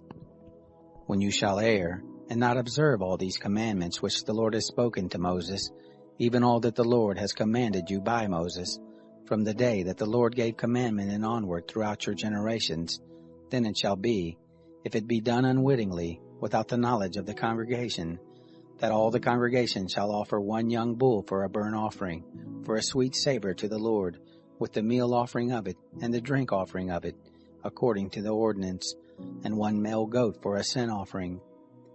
The priest shall make atonement for all the congregation of the children of Israel, and they shall be forgiven, for it was an error, and they have brought their offering, an offering made by fire to the Lord, and their sin offering before the Lord for their error. And all the congregation of the children of Israel shall be forgiven, and the stranger who lives as a foreigner among them, for in respect of all the people it was done unwittingly. If one person sin unwittingly, then he shall offer a female goat a year old for a sin offering. The priest shall make atonement for the soul who errs, when he sins unwittingly before the Lord, to make atonement for him, and he shall be forgiven. You shall have one law for him who does anything unwittingly, for him who is homeborn among the children of Israel, and for the stranger who lives as a foreigner among them. But the soul who does anything with a high hand, whether he is homeborn or a foreigner, the same blasphemes the Lord, and that soul shall be cut off from among his people, because he has despised the word of the Lord, and has broken his commandment. That soul shall be utterly cut off, his iniquity shall be on him. While the children of Israel were in the wilderness, they found a man gathering sticks on the Sabbath day. Those who found him gathering sticks brought him to Moses and Aaron, and to all the congregation. They put him in custody, because it had not been declared what should be done to him. The Lord said to Moses, "The man shall surely be put to death. All the congregation shall stone him with stones outside of the camp." All the congregation brought him outside of the camp, and stoned him to death with stones, as the Lord commanded Moses. The Lord spoke to Moses, saying, "Speak to the children of Israel, and tell them to make fringes in the borders of their garments throughout their generations, and that they put on the fringe of each border a cord of blue. And it shall be to you for a fringe, that you may look on it, and remember all the commandments of the Lord, and do them, and that you do not follow after your own heart and your own eyes, after which you used to play the prostitute, that you may remember and do all my commandments, and be holy to your God. I am the Lord your God, who brought you out of the land of Egypt, to be your God. I am the Lord your God."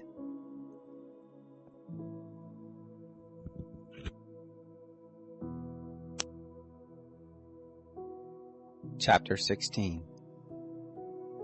Now Korah, the son of Izhar, the son of Kohath, the son of Levi, with Dathan and Abiram, the sons of Eliab, and On, the son of Peleth, sons of Reuben, took men, and they rose up before Moses, with certain of the children of Israel, 250 princes of the congregation, called to the assembly, men of renown. And they assembled themselves together against Moses and against Aaron, and said to them, "You take too much on you, seeing all the congregation are holy, every one of them, and the Lord is among them. Why then lift yourselves up above the assembly of the Lord?" When Moses heard it, he fell on his face, and he spoke to Korah and to all his company, saying, "In the morning the Lord will show who are his, and who is holy, and will cause him to come near to him. Even him whom he shall choose he will cause to come near to him. This do, take censers, Korah, and all your company, and put fire in them, and put incense on them, before the Lord tomorrow. And it shall be that the man whom the Lord does choose, he shall be holy. You take too much on you, you sons of Levi." Moses said to Korah, "Hear now, you sons of Levi. It seems but a small thing to you that the God of Israel has separated you from the congregation of Israel, to bring you near to himself, to do the service of the tent of the Lord, and to stand before the congregation to minister to them, and that he has brought you near, and all your brothers, the sons of Levi, with you, and you seek the priesthood also? Therefore you and all your company are gathered together against the Lord and Aaron. What is he that you should murmur against him?" Moses sent to call Dathan and Abiram, the sons of Eliab, and they said, "We won't come up. Is it a small thing that you have brought us up out of a land flowing with milk and honey, to kill us in the wilderness, and that you must also make yourself a prince over us? Moreover, you haven't brought us into a land flowing with milk and honey, nor given us inheritance of fields and vineyards. Will you put out the eyes of these men? We won't come up." Moses was very angry and said to the Lord, "Don't respect their offering. I have not taken one donkey from them, neither have I hurt one of them." Moses said to Korah, "You and all your company go before the Lord, you and they and Aaron tomorrow, and take every man his censer and put incense on them, and bring them before the Lord, every man his censer, 250 censers, you also and Aaron each his censer."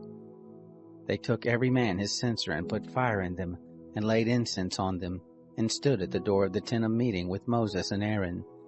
Korah assembled all the congregation against them to the door of the tent of meeting, and the glory of the Lord appeared to all the congregation.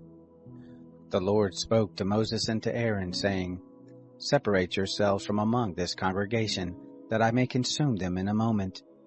They fell on their faces and said, "O God, the God of the spirits of all flesh, shall one man sin, and will you be angry with all the congregation?" The Lord spoke to Moses, saying, "Speak to the congregation and say, Get away from around the tent of Korah, Dathan, and Abiram." Moses rose up and went to Dathan and Abiram, and the elders of Israel followed him. He spoke to the congregation, saying, Depart, I pray you, from the tents of these wicked men, and touch nothing of theirs, lest you be consumed in all their sins. So they got them up from the tent of Korah, Dathan, and Abiram on every side. And Dathan and Abiram came out, and stood at the door of their tents, and their wives, and their sons, and their little ones. Moses said, Hereby you shall know that the Lord has sent me to do all these works, for I have not done them of my own mind. If these men die the common death of all men, or if they be visited after the visitation of all men, then the Lord hasn't sent me. But if the Lord makes a new thing, and the ground opens its mouth and swallows them up with all that pertains to them, and they go down alive into Sheol, then you shall understand that these men have despised the Lord. It happened, as he made an end of speaking all these words, that the ground split apart that was under them, and that the earth opened its mouth and swallowed them up, and their households, and all the men who pertained to Korah, and all their goods. So they, and all that belonged to them, went down alive into Sheol, and the earth closed on them, and they perished from among the assembly. All Israel that were round about them fled at the cry of them, for they said, Lest the earth swallow us up. Fire came forth from the Lord, and devoured the 250 men who offered the incense. The Lord spoke to Moses, saying, Speak to Eleazar the son of Aaron the priest, that he take up the censers out of the burning, and scatter the fire yonder, for they are holy, even the censers of these sinners against their own lives, and let them be made beaten plates for a covering of the altar, for they offered them before the Lord, therefore they are holy, and they shall be a sign to the children of Israel. Eleazar the priest took the brazen censers, which those who were burnt had offered, and they beat them out for a covering of the altar, to be a memorial to the children of Israel, to the end that no stranger, who isn't of the seed of Aaron, comes near to burn incense before the Lord, that he not be as Korah, and as his company, as the Lord spoke to him by Moses. But on the next day, all the congregation of the children of Israel murmured against Moses and against Aaron, saying, You have killed the people of the Lord. It happened, when the congregation was assembled against Moses and against Aaron, that they looked toward the tent of meeting, and behold, the cloud covered it, and the glory of the Lord appeared. Moses and Aaron came to the front of the tent of meeting. The Lord spoke to Moses, saying, Get away from among this congregation, that I may consume them in a moment. They fell on their faces.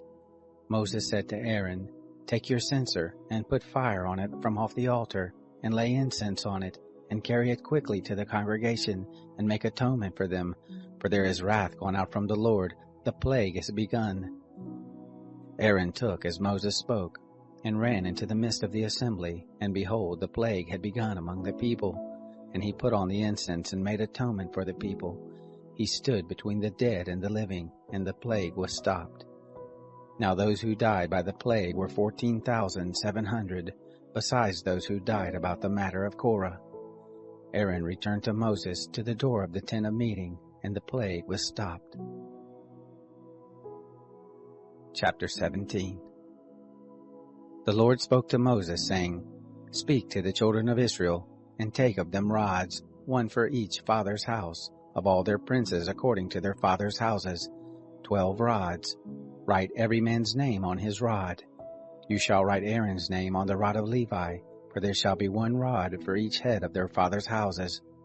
You shall lay them up in the tent of meeting before the testimony where I meet with you. It shall happen that the rod of the man whom I shall choose shall bud, and I will make to cease from me the murmurings of the children of Israel, which they murmur against you.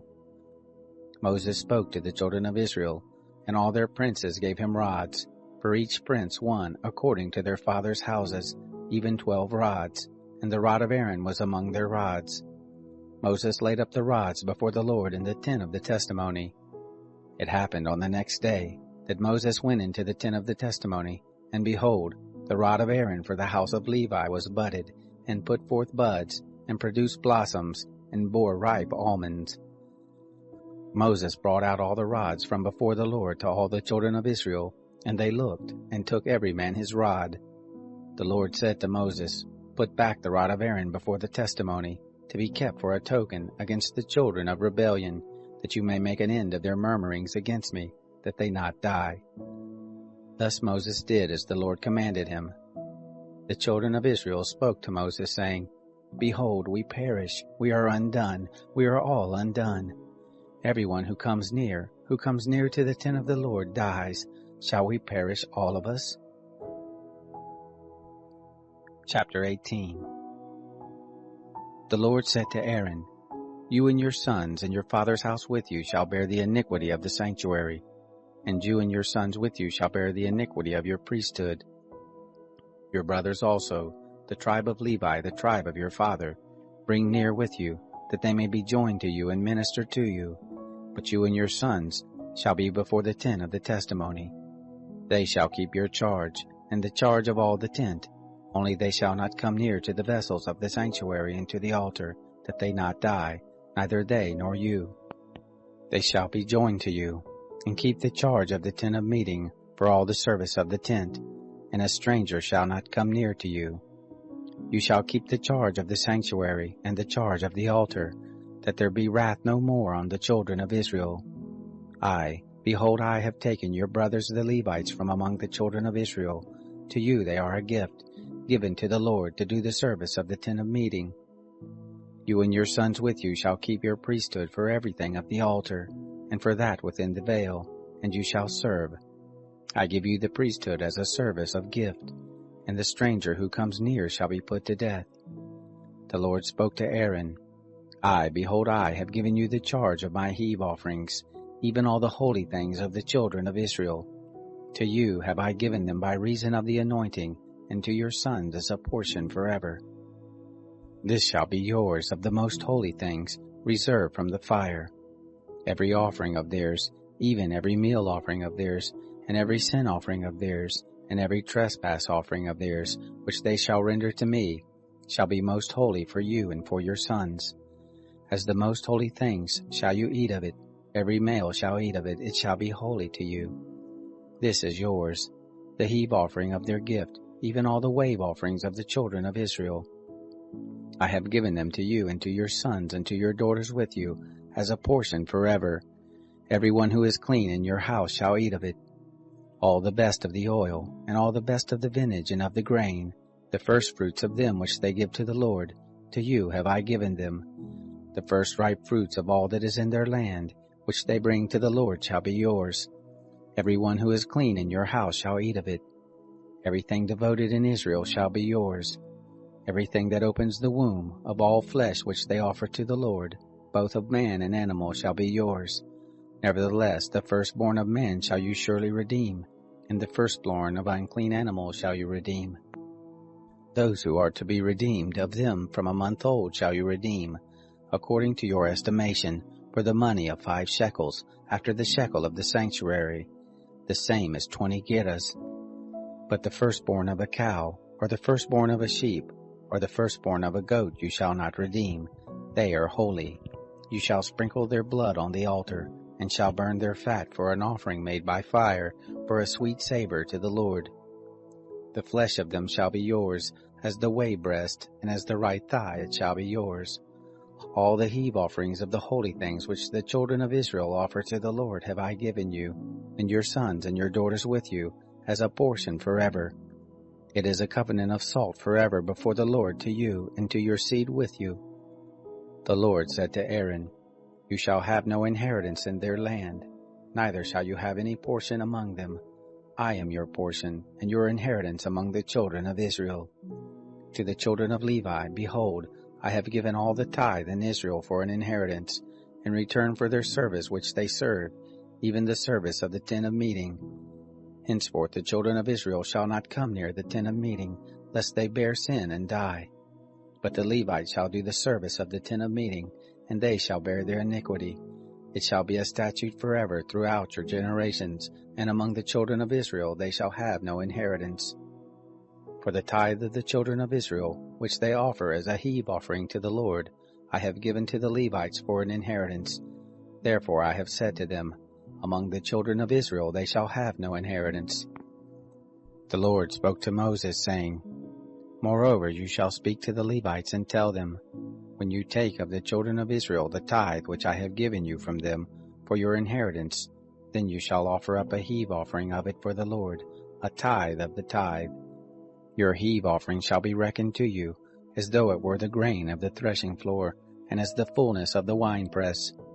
Thus you also shall offer a heave offering to the Lord of all your tithes, which you receive of the children of Israel, and of it you shall give the Lord's heave offering to Aaron the priest. Out of all your gifts you shall offer every heave offering of the Lord, of all the best of it, even the holy part of it out of it. Therefore you shall tell them, when you heave the best of it from it, then it shall be reckoned to the Levites as the increase of the threshing floor, and as the increase of the winepress. You shall eat it in every place, you and your households, for it is your reward in return for your service in the tent of meeting. You shall bear no sin by reason of it, when you have heaved from it the best of it, and you shall not profane the holy things of the children of Israel, that you not die. Chapter 19. The Lord spoke to Moses and to Aaron, saying, This is the statute of the law which the Lord has commanded, saying, Speak to the children of Israel, that they bring you a red heifer without spot, in which is no blemish, and on which never came a yoke. You shall give her to Eleazar the priest, and he shall bring her forth outside of the camp, and one shall kill her before his face. And Eleazar the priest shall take of her blood with his finger, and sprinkle her blood toward the front of the tent of meeting 7 times. One shall burn the heifer in his sight, her skin and her flesh and her blood with her dung shall he burn. And the priest shall take cedar wood, and hyssop, and scarlet, and cast it into the midst of the burning of the heifer.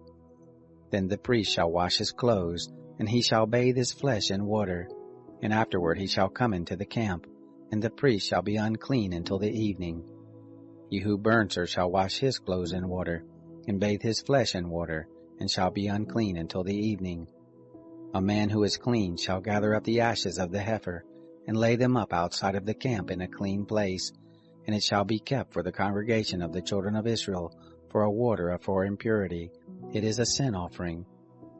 He who gathers the ashes of the heifer shall wash his clothes, and be unclean until the evening. And it shall be to the children of Israel, and to the stranger who lives as a foreigner among them, for a statute forever. He who touches the dead body of any man shall be unclean 7 days. The same shall purify himself therewith on the 3rd day, and on the 7th day he shall be clean. But if he doesn't purify himself the 3rd day, then the 7th day he shall not be clean. Whoever touches a dead person, the body of a man who has died, and doesn't purify himself, defiles the tent of the Lord, and that soul shall be cut off from Israel, because the water for impurity was not sprinkled on him. He shall be unclean, his uncleanness is yet on him. This is the law when a man dies in a tent. Everyone who comes into the tent, and everyone who is in the tent shall be unclean 7 days. Every open vessel, which has no covering bound on it, is unclean. Whoever in the open field touches one who is slain with a sword, or a dead body, or a bone of a man, or a grave, shall be unclean 7 days. For the unclean they shall take of the ashes of the burning of the sin offering, and running water shall be put thereto in a vessel. And a clean person shall take hyssop, and dip it in the water, and sprinkle it on the tent, and on all the vessels, and on the persons who were there, and on him who touched the bone, or the slain, or the dead, or the grave. And the clean person shall sprinkle on the unclean on the 3rd day, and on the 7th day. And on the 7th day he shall purify him, and he shall wash his clothes, and bathe himself in water, and shall be clean at evening. But the man who shall be unclean, and shall not purify himself, that soul shall be cut off from the midst of the assembly, because he has defiled the sanctuary of the Lord. The water for impurity has not been sprinkled on him, he is unclean. It shall be a perpetual statute to them, and he who sprinkles the water for impurity shall wash his clothes, and he who touches the water for impurity shall be unclean until evening. Whatever the unclean person touches shall be unclean, and the soul that touches it shall be unclean until evening. Chapter 20. The children of Israel, even the whole congregation, came into the wilderness of Zin in the 1st month, and the people abode in Kadesh, and Miriam died there and was buried there. There was no water for the congregation, and they assembled themselves together against Moses and against Aaron. The people strove with Moses and spoke, saying, Would that we had died when our brothers died before the Lord. Why have you brought the assembly of the Lord into this wilderness, that we should die there, we and our animals? Why have you made us to come up out of Egypt, to bring us into this evil place? It is no place of seed, or of figs, or of vines, or of pomegranates, neither is there any water to drink. Moses and Aaron went from the presence of the assembly to the door of the tent of meeting, and fell on their faces, and the glory of the Lord appeared to them. The Lord spoke to Moses, saying, Take the rod, and assemble the congregation, you and Aaron your brother, and speak to the rock before their eyes, that it give forth its water, and you shall bring forth to them water out of the rock. So you shall give the congregation and their cattle drink. Moses took the rod from before the Lord as he commanded him. Moses and Aaron gathered the assembly together before the rock, and he said to them, Hear now, you rebels, shall we bring you forth water out of this rock? Moses lifted up his hand and struck the rock with his rod twice, and water came forth abundantly, and the congregation drank and their cattle. The Lord said to Moses and Aaron, Because you didn't believe in me, to sanctify me in the eyes of the children of Israel, therefore you shall not bring this assembly into the land which I have given them. These are the waters of Meribah, because the children of Israel strove with the Lord, and he was sanctified in them. Moses sent messengers from Kadesh to the king of Edom. Thus says your brother Israel, You know all the travail that has happened to us, how our fathers went down into Egypt, and we lived in Egypt a long time, and the Egyptians dealt ill with us and our fathers. And when we cried to the Lord, he heard our voice, and sent an angel, and brought us forth out of Egypt. And behold, we are in Kadesh, a city in the uttermost of your border. Please let us pass through your land. We will not pass through field or through vineyard, neither will we drink of the water of the wells. We will go along the king's highway. We will not turn aside to the right hand nor to the left, until we have passed your border. Edom said to him, You shall not pass through me, lest I come out with the sword against you. The children of Israel said to him, We will go up by the highway, and if we drink of your water, I and my cattle, then I will give the price of it. Let me only, without doing anything else, pass through on my feet. He said, You shall not pass through. Edom came out against him with much people and with a strong hand. Thus Edom refused to give Israel passage through his border, and Israel turned away from him. They traveled from Kadesh, and the children of Israel, even the whole congregation, came to Mount Hor. The Lord spoke to Moses and Aaron in Mount Hor, by the border of the land of Edom, saying, Aaron shall be gathered to his people, for he shall not enter into the land which I have given to the children of Israel, because you rebelled against my word at the waters of Meribah. Take Aaron and Eleazar his son, and bring them up to Mount Hor, and strip Aaron of his garments, and put them on Eleazar his son, and Aaron shall be gathered to his people and shall die there. Moses did as the Lord commanded, and they went up into Mount Hor in the sight of all the congregation. Moses stripped Aaron of his garments, and put them on Eleazar his son, and Aaron died there on the top of the mountain, and Moses and Eleazar came down from the mountain. When all the congregation saw that Aaron was dead, they wept for Aaron 30 days, even all the house of Israel. Chapter 21. The Canaanite, the king of Arad, who lived in the south, heard tell that Israel came by the way of Atharim, and he fought against Israel, and took some of them captive. Israel vowed a vow to the Lord, and said, If you will indeed deliver this people into my hand, then I will utterly destroy their cities. The Lord listened to the voice of Israel, and delivered up the Canaanites, and they utterly destroyed them and their cities, and the name of the place was called Hormah. They traveled from Mount Hor by the way to the Red Sea, to compass the land of Edom, and the soul of the people was much discouraged because of the way. The people spoke against God and against Moses.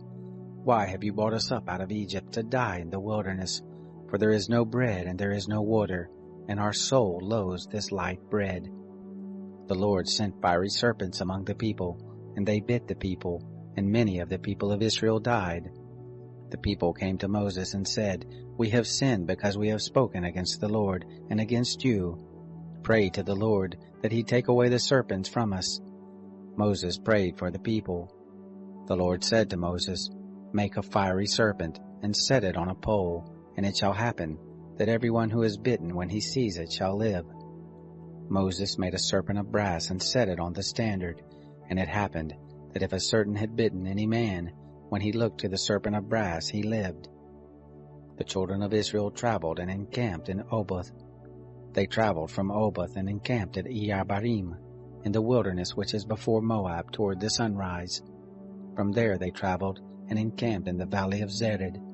From there they traveled and encamped on the other side of the Arnon, which is in the wilderness, that comes out of the border of the Amorites, for the Arnon is the border of Moab, between Moab and the Amorites.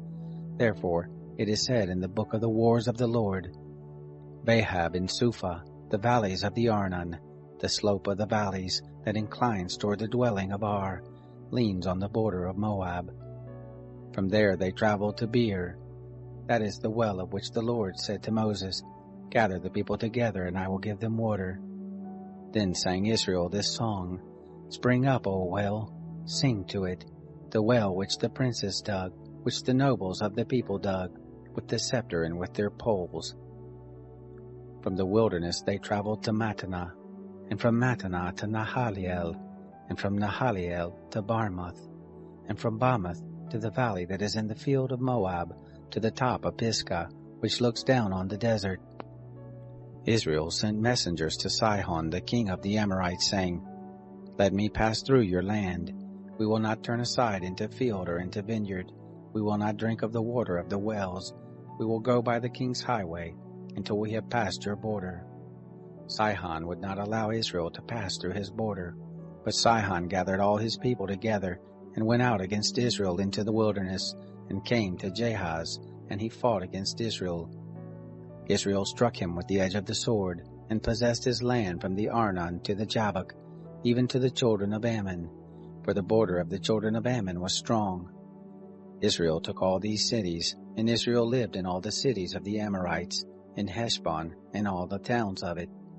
For Heshbon was the city of Sihon the king of the Amorites, who had fought against the former king of Moab, and taken all his land out of his hand, even to the Arnon. Therefore those who speak in Proverbs say, "Come you to Heshbon, let the city of Sihon be built and established. For a fire is gone out of Heshbon, a flame from the city of Sihon. It has devoured Ar of Moab, the lords of the high places of the Arnon. Woe to you, Moab! You are undone, people of Chemosh. He has given his sons as fugitives, his daughters into captivity, to Sihon king of the Amorites. We have shot at them. Heshbon is perished even to Dibon. We have laid waste even to Nophah, which reaches to Medeba." Thus Israel lived in the land of the Amorites. Moses sent to spy out Jazer, and they took the towns of it, and drove out the Amorites who were there. They turned and went up by the way of Bashan, and Og the king of Bashan went out against them, he and all his people, to battle at Edrei. The Lord said to Moses, "Don't fear him, for I have delivered him into your hand and all his people and his land, and you shall do to him as you did to Sihon, king of the Amorites, who lived at Heshbon." So they struck him and his sons and all his people, until there was none left him remaining, and they possessed his land. Chapter 22. The children of Israel traveled, and encamped in the plains of Moab beyond the Jordan at Jericho. Balak the son of Zippor saw all that Israel had done to the Amorites. Moab was very afraid of the people, because they were many, and Moab was distressed because of the children of Israel. Moab said to the elders of Midian, "Now will this multitude lick up all that is around us, as the ox licks up the grass of the field." Balak the son of Zippor was king of Moab at that time. He sent messengers to Balaam the son of Beor, to Pethor, which is by the river, to the land of the children of his people, to call him, saying, "Behold, there is a people come out from Egypt, and they cover the surface of the earth, and they abide over against me." Please come now therefore and curse me this people, for they are too mighty for me. Perhaps I shall prevail that we may strike them, and I may drive them out of the land. For I know that he whom you bless is blessed, and he whom you curse is cursed. The elders of Moab and the elders of Midian departed with the rewards of divination in their hand, and they came to Balaam, and spoke to him the words of Balak. He said to them, Lodge here this night, and I will bring you word again, as the Lord shall speak to me. And the princes of Moab abode with Balaam. God came to Balaam and said, Who are these men with you? Balaam said to God, Balak the son of Zippor, king of Moab, has sent to me, saying, Behold, the people that has come out of Egypt, they cover the surface of the earth. Come now and curse them. Perhaps I shall be able to fight against them and shall drive them out. God said to Balaam, You shall not go with them. You shall not curse this people, for they are blessed. Balaam rose up in the morning and said to the princes of Balak, Go back to your land, for the Lord refuses to give me leave to go with you. The princes of Moab rose up, and they went to Balak and said, Balaam refuses to come with us. Balak sent more princes, more honorable than the first. They came to Balaam and said to him, Thus says Balak the son of Zippor, Please let nothing hinder you from coming to me, for I will promote you to a very great honor, and whatever you say to me I will do. Please come therefore and curse this people for me. Balaam answered the servants of Balak, If Balak would give me his house full of silver and gold, I can't go beyond the word of the Lord my God to do less or more. Now therefore please wait also here this night, that I may know what the Lord will speak to me. God came to Balaam at night and said to him, If the men are come to call you, rise up, go with them, but only the word which I speak to you, that shall you do. Balaam rose up in the morning, and saddled his donkey, and went with the princes of Moab. God's anger was kindled because he went, and the angel of the Lord placed himself in the way for an adversary against him. Now he was riding on his donkey, and his 2 servants were with him. The donkey saw the angel of the Lord standing in the way, with his sword drawn in his hand, and the donkey turned aside out of the way and went into the field, and Balaam struck the donkey to turn her into the way. Then the angel of the Lord stood in a narrow path between the vineyards, a wall being on this side and a wall on that side. The donkey saw the angel of the Lord, and she thrust herself to the wall, and crushed Balaam's foot against the wall, and he struck her again. The angel of the Lord went further, and stood in a narrow place, where there was no way to turn either to the right hand or to the left. The donkey saw the angel of the Lord, and she lay down under Balaam. And Balaam's anger was kindled, and he struck the donkey with his staff. The Lord opened the mouth of the donkey, and she said to Balaam, What have I done to you, that you have struck me these 3 times? Balaam said to the donkey, Because you have mocked me. I would there were a sword in my hand, for now I would kill you. The donkey said to Balaam, Am I not your donkey, on which you have ridden all your life long to this day? Have I ever done this to you before? And he said, No. Then the Lord opened the eyes of Balaam, and he saw the angel of the Lord standing in the way, with his sword drawn in his hand, and he bowed his head, and fell on his face. The angel of the Lord said to him, Why have you struck your donkey these 3 times? Behold, I have come forth as an adversary, because your way is perverse before me. And the donkey saw me, and turned aside before me these 3 times. Unless she had turned aside from me, surely now I had even slain you, and saved her alive. Balaam said to the angel of the Lord, I have sinned, for I didn't know that you stood in the way against me. Now therefore, if it displease you, I will go back again. The angel of the Lord said to Balaam, Go with the men, but only the word that I shall speak to you, that shall you speak. So Balaam went with the princes of Balak. When Balak heard that Balaam was come, he went out to meet him to the city of Moab, which is on the border of the Arnon, which is in the utmost part of the border. Balak said to Balaam, Didn't I earnestly send to you to call you? Why didn't you come to me? Am I not able indeed to promote you to honor? Balaam said to Balak, Behold, I have come to you. Have I now any power at all to speak anything? The word that God puts in my mouth, that shall I speak. Balaam went with Balak, and they came to Kiriath-Huzoth. Balak sacrificed oxen and sheep, and sent to Balaam, and to the princes who were with him. It happened in the morning that Balak took Balaam, and brought him up to the high places of Baal, and he saw from there the utmost part of the people. Chapter 23. Balaam said to Balak, Build me here 7 altars, and prepare me 7 bulls and 7 rams. Balak did as Balaam had spoken, and Balak and Balaam offered on every altar a bull and a ram. Balaam said to Balak, Stand by your burnt offering, and I will go. Perhaps the Lord will come to meet me, and whatever he shows me I will tell you. He went to a bare height.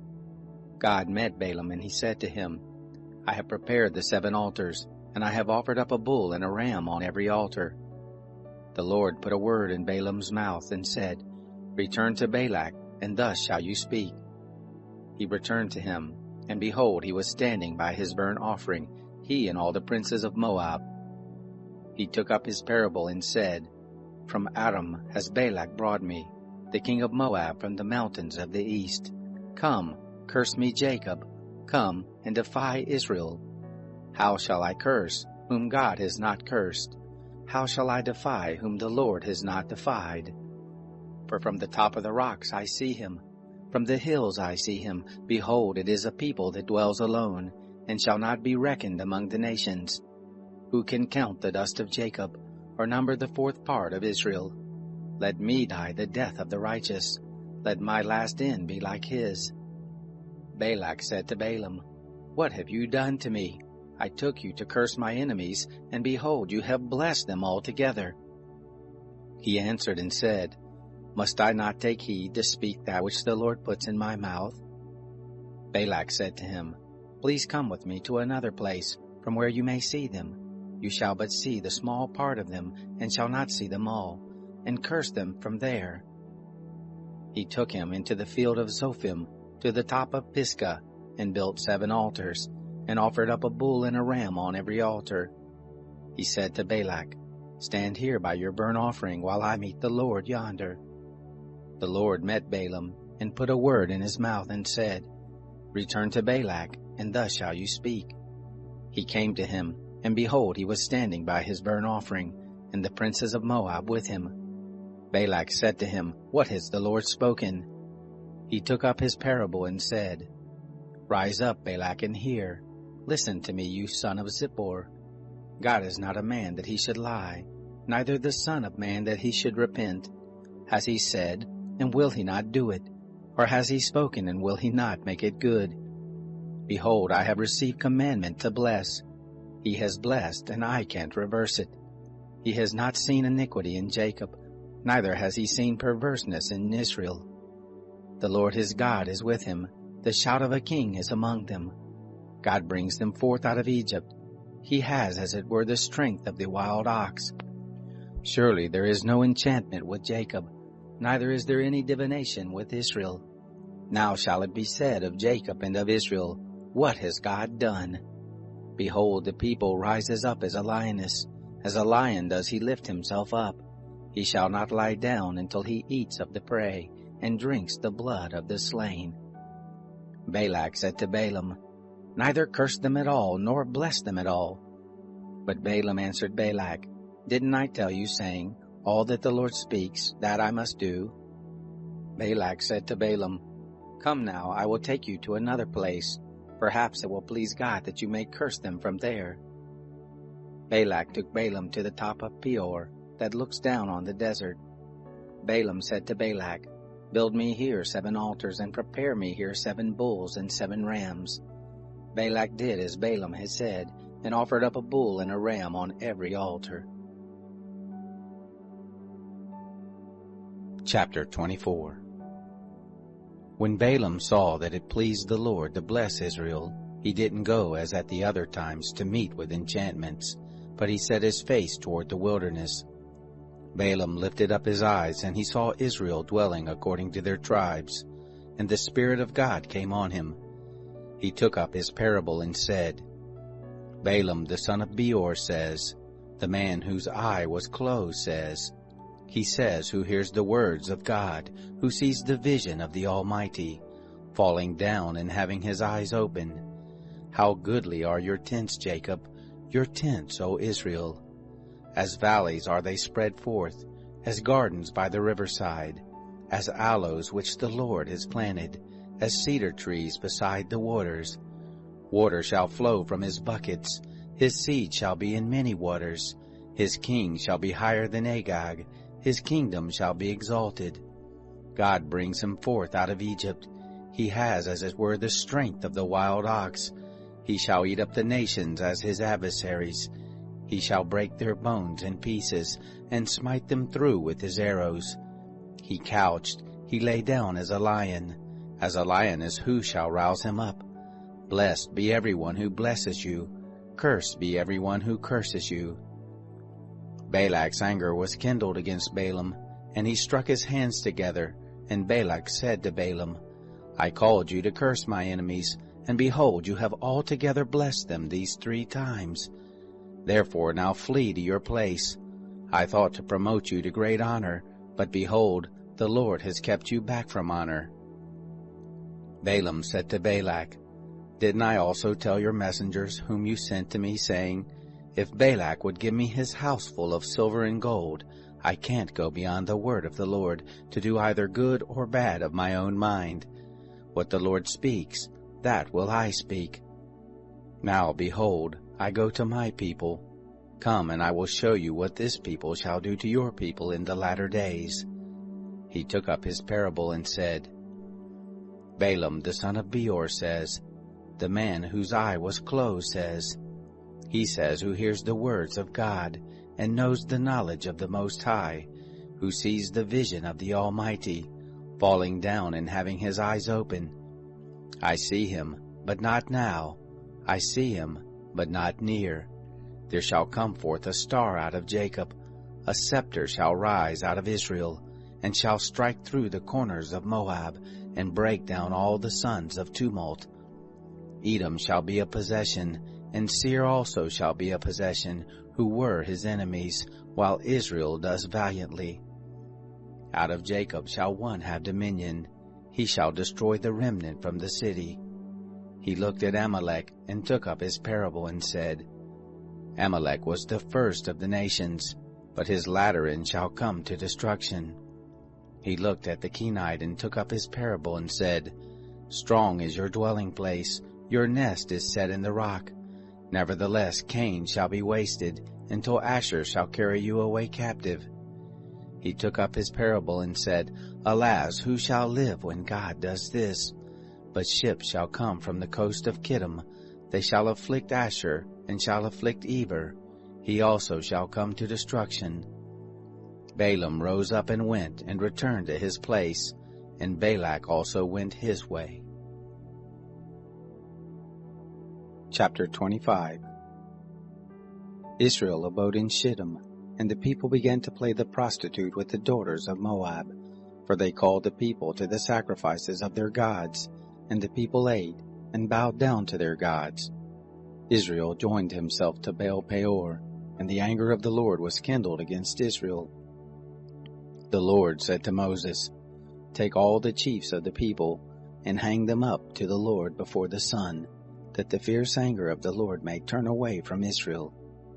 Moses turned to the judges of Israel, Kill everyone his men who have joined themselves to Baal Peor. Behold, one of the children of Israel came and brought to his brothers a Midianite woman in the sight of Moses, and in the sight of all the congregation of the children of Israel, while they were weeping at the door of the tent of meeting.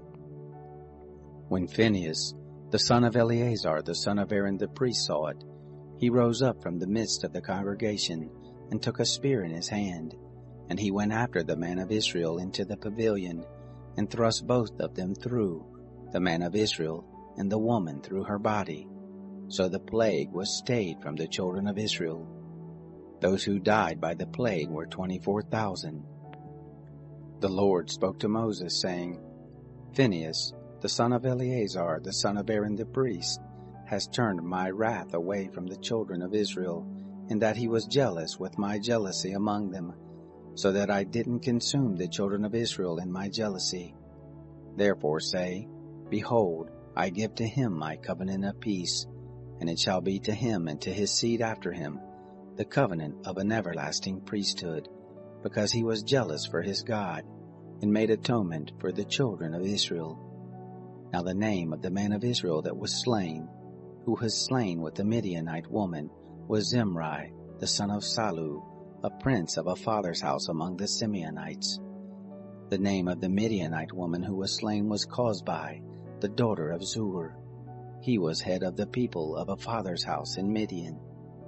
The Lord spoke to Moses, saying, Vex the Midianites and strike them, for they vex you with their wiles, with which they have deceived you in the matter of Baal Peor, and in the matter of Cozbi, the daughter of the prince of Midian, their sister, who was slain on the day of the plague in the matter of Peor. Chapter 26.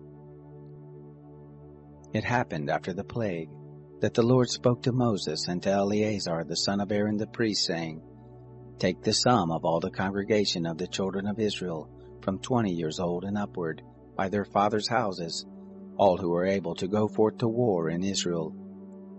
Moses and Eleazar the priest spoke with them in the plains of Moab by the Jordan at Jericho, saying, Take the sum of the people, from 20 years old and upward, as the Lord commanded Moses and the children of Israel that came forth out of the land of Egypt. Reuben, the firstborn of Israel, the sons of Reuben, of Hanok, the family of the Hanokites, of Palu, the family of the Paluites, of Hezron, the family of the Hezronites, of Carmi, the family of the Carmites.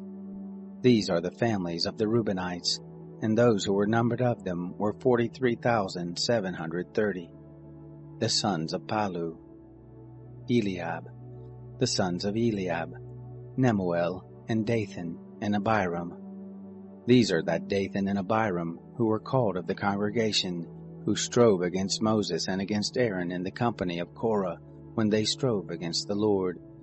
And the earth opened its mouth, and swallowed them up together with Korah, when that company died, what time the fire devoured 250 men, and they became a sign.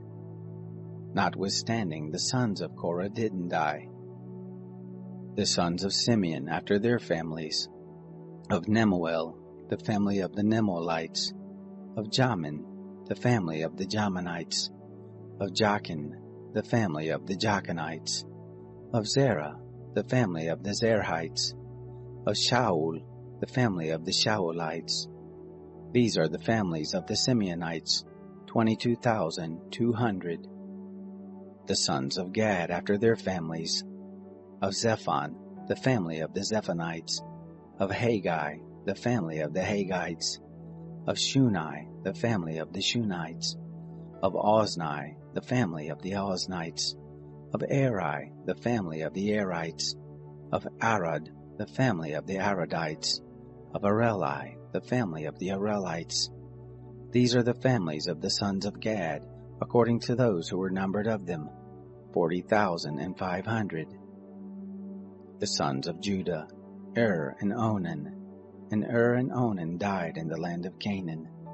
The sons of Judah after their families were, of Shelah, the family of the Shelonites, of Perez, the family of the Perizzites, of Zerah, the family of the Zerahites. The sons of Perez were, of Hezron, the family of the Hezronites, of Hamul, the family of the Hamulites. These are the families of Judah, according to those who were numbered of them, 76,500. The sons of Issachar after their families, of Tola, the family of the Tolaites, of Puvah, the family of the Punites, of Jashub, the family of the Jashubites, of Shimron, the family of the Shimronites. These are the families of Issachar, according to those who were numbered of them, 64,300. The sons of Zebulun after their families, of Sered, the family of the Seredites, of Elon, the family of the Elonites, of Jahaliel, the family of the Jahaliites. These are the families of the Zebulunites, according to those who were numbered of them, 60,500. The sons of Joseph after their families, Manasseh and Ephraim. The sons of Manasseh, of Machir, the family of the Machirites. And Machir became the father of Gilead the family of the Gileadites.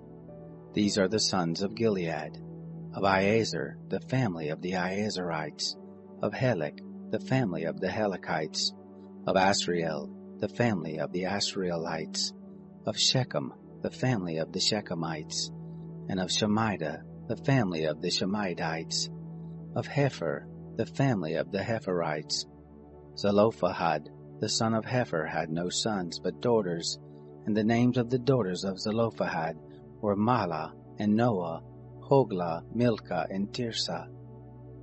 These are the families of Manasseh, and those who were numbered of them were 52,700. These are the sons of Ephraim after their families, of Shuthelah, the family of the Shuthelites, of Bechir, the family of the Bechirites, of Tahan, the family of the Tahanites.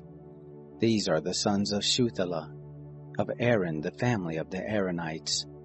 These are the families of the sons of Ephraim, according to those who were numbered of them, 32,500.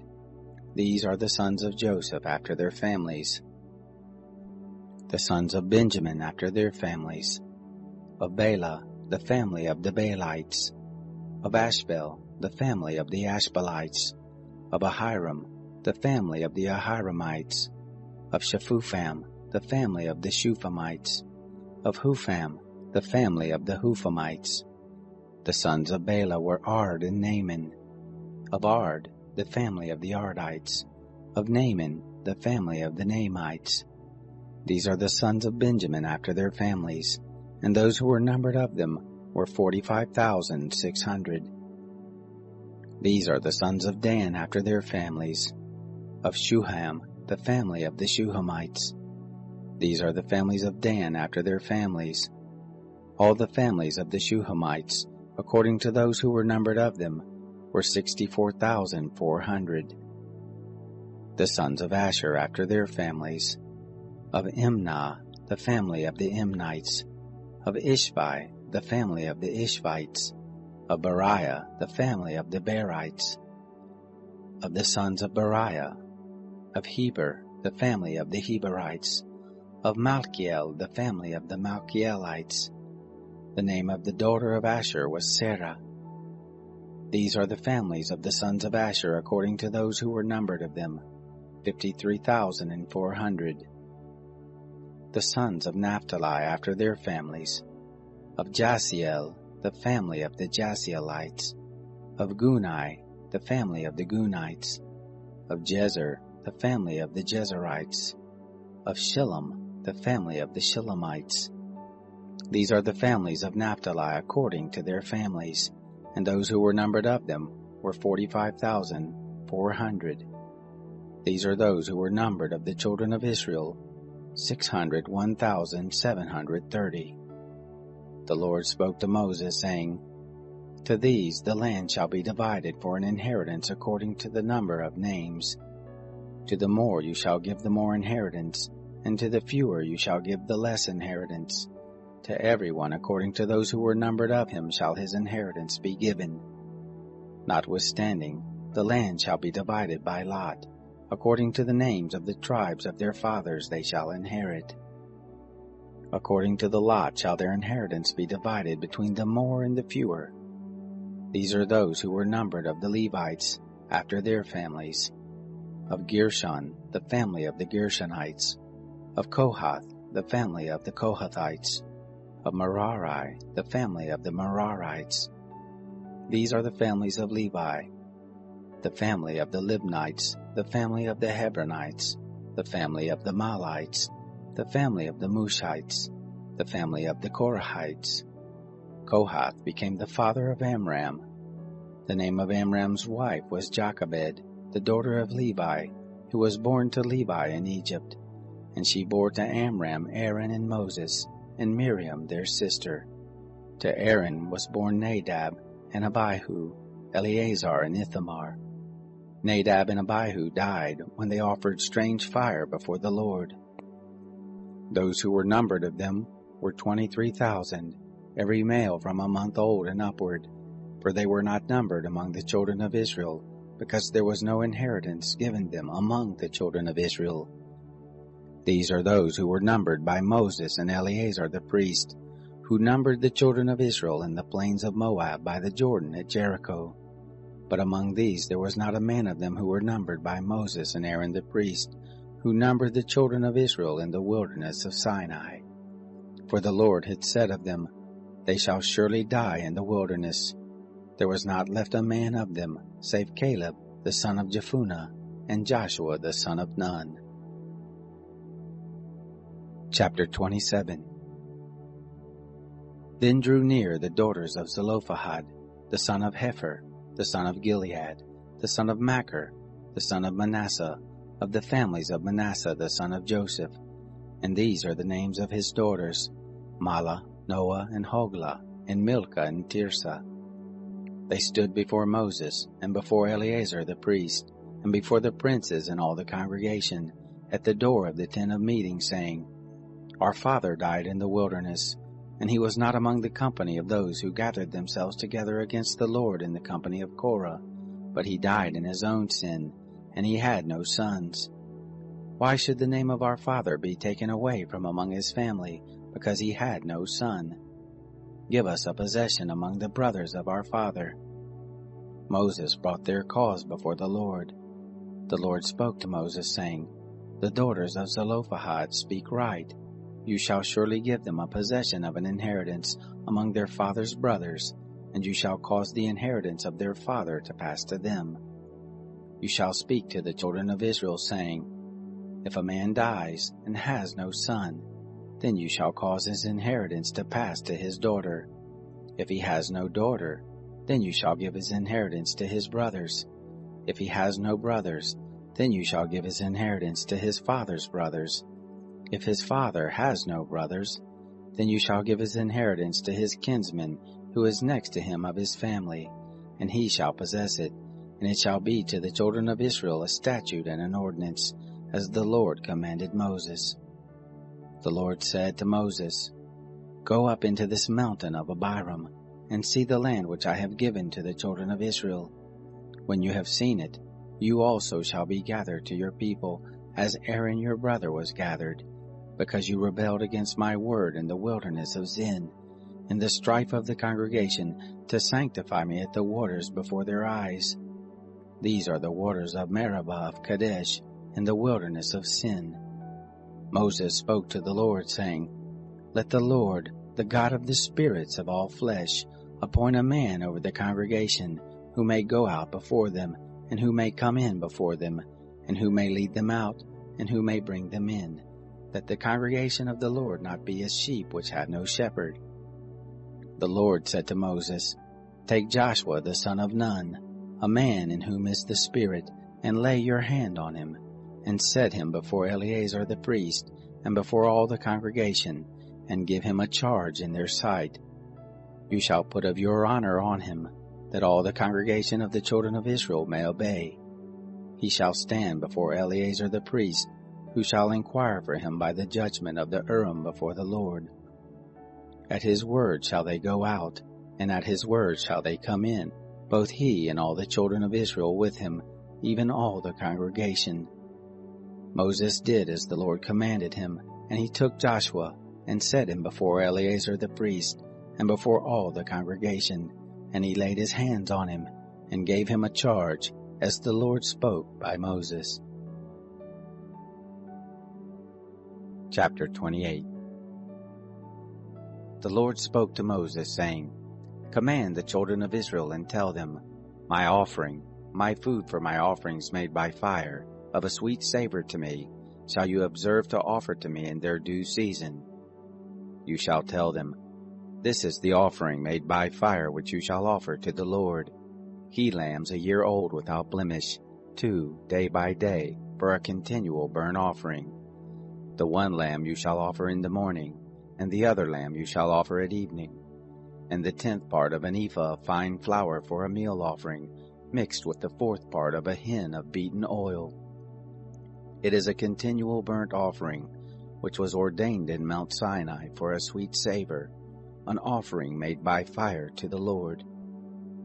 The drink offering of it shall be the fourth part of a hin for the one lamb. In the holy place shall you pour out a drink offering of strong drink to the Lord.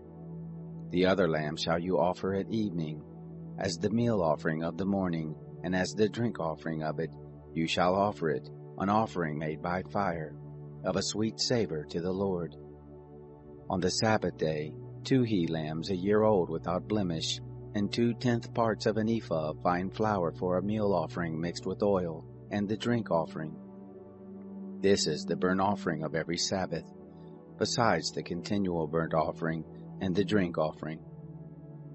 In the beginnings of your months you shall offer a burnt offering to the Lord, 2 young bulls and 1 ram, 7 he-lambs a year old without blemish, and 3/10 parts of an ephah of fine flour for a meal offering, mixed with oil for each bull, and 2/10 parts of fine flour for a meal offering mixed with oil for the 1 ram, and 1/10 part of fine flour mixed with oil for a meal offering to every lamb, for a burnt offering of a sweet savor, an offering made by fire to the Lord.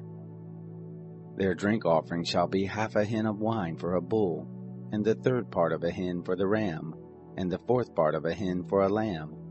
This is the burnt offering of every month, throughout the months of the year. 1 male goat for a sin offering to the Lord.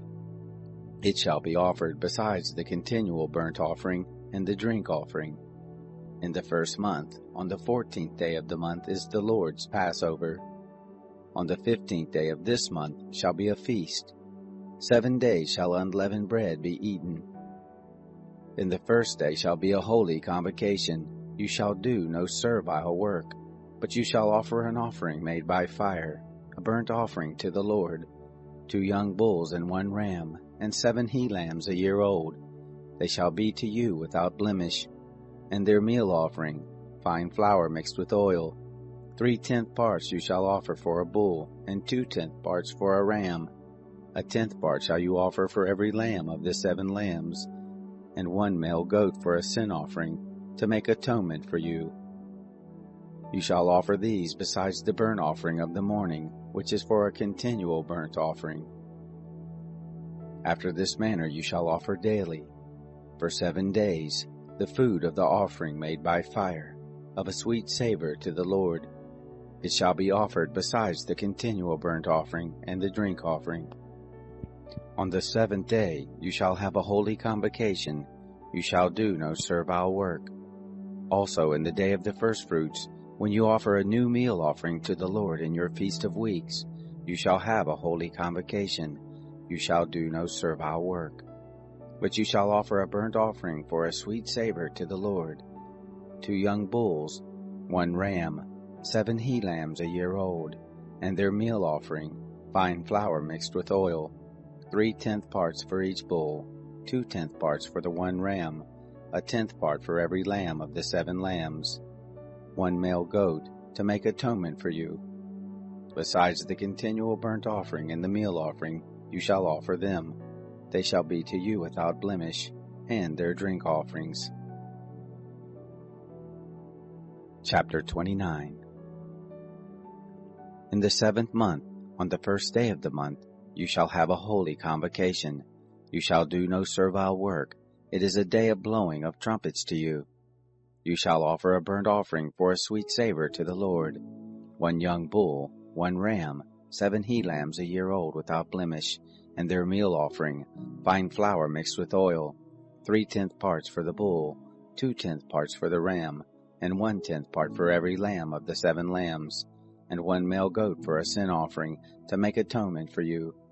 Besides the burnt offering of the new moon, and its meal offering, and the continual burnt offering, and its meal offering, and their drink offerings according to their ordinance, for a sweet savor, an offering made by fire to the Lord.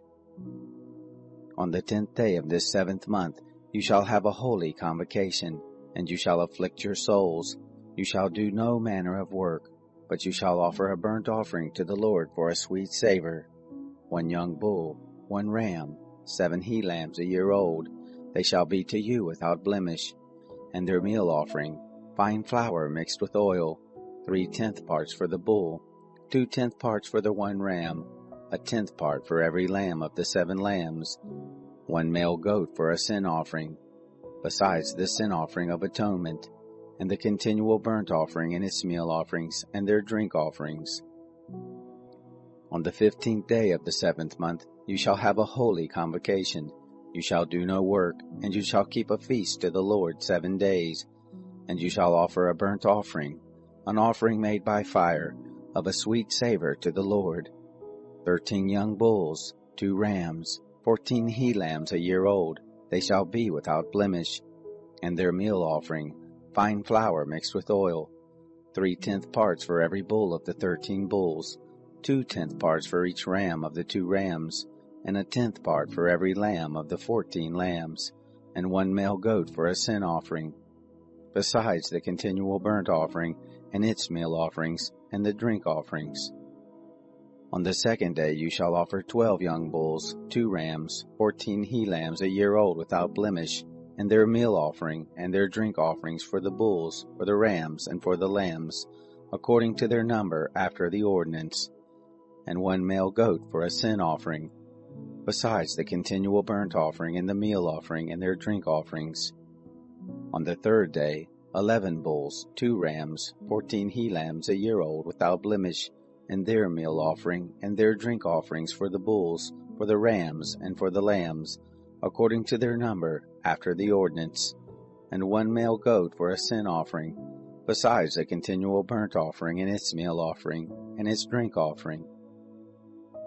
On the 4th day, 10 bulls, 2 rams, 14 he-lambs a year old without blemish, their meal offering and their drink offerings for the bulls, for the rams, and for the lambs, according to their number and after the ordinance, and 1 male goat for a sin offering, besides the continual burnt offering and the meal offering of it and the drink offering of it. On the 5th day, 9 bulls, 2 rams, 14 he-lambs a year old without blemish, and their meal offering and their drink offerings for the bulls, for the rams, and for the lambs, according to their number after the ordinance, and 1 male goat for a sin offering, besides the continual burnt offering and its meal offerings and its drink offerings. On the 6th day, 8 bulls, 2 rams, 14 he-lambs a year old without blemish, and their meal offering and their drink offerings for the bulls, for the rams, and for the lambs, according to their number after the ordinance, and 1 male goat for a sin offering, besides a continual burnt offering with its meal offering and drink offering.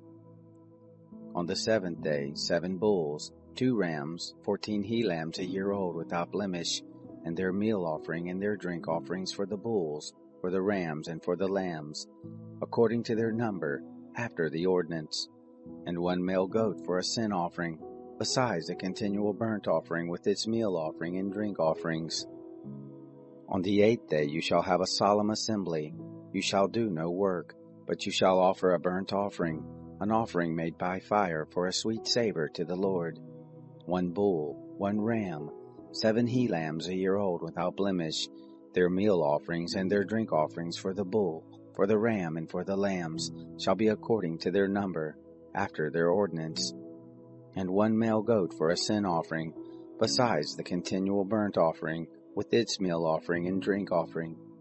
These you shall offer to the Lord in your set feast, besides your vows and your freewill offerings, for your burnt offerings and for your meal offerings, and for your drink offerings and for your peace offerings.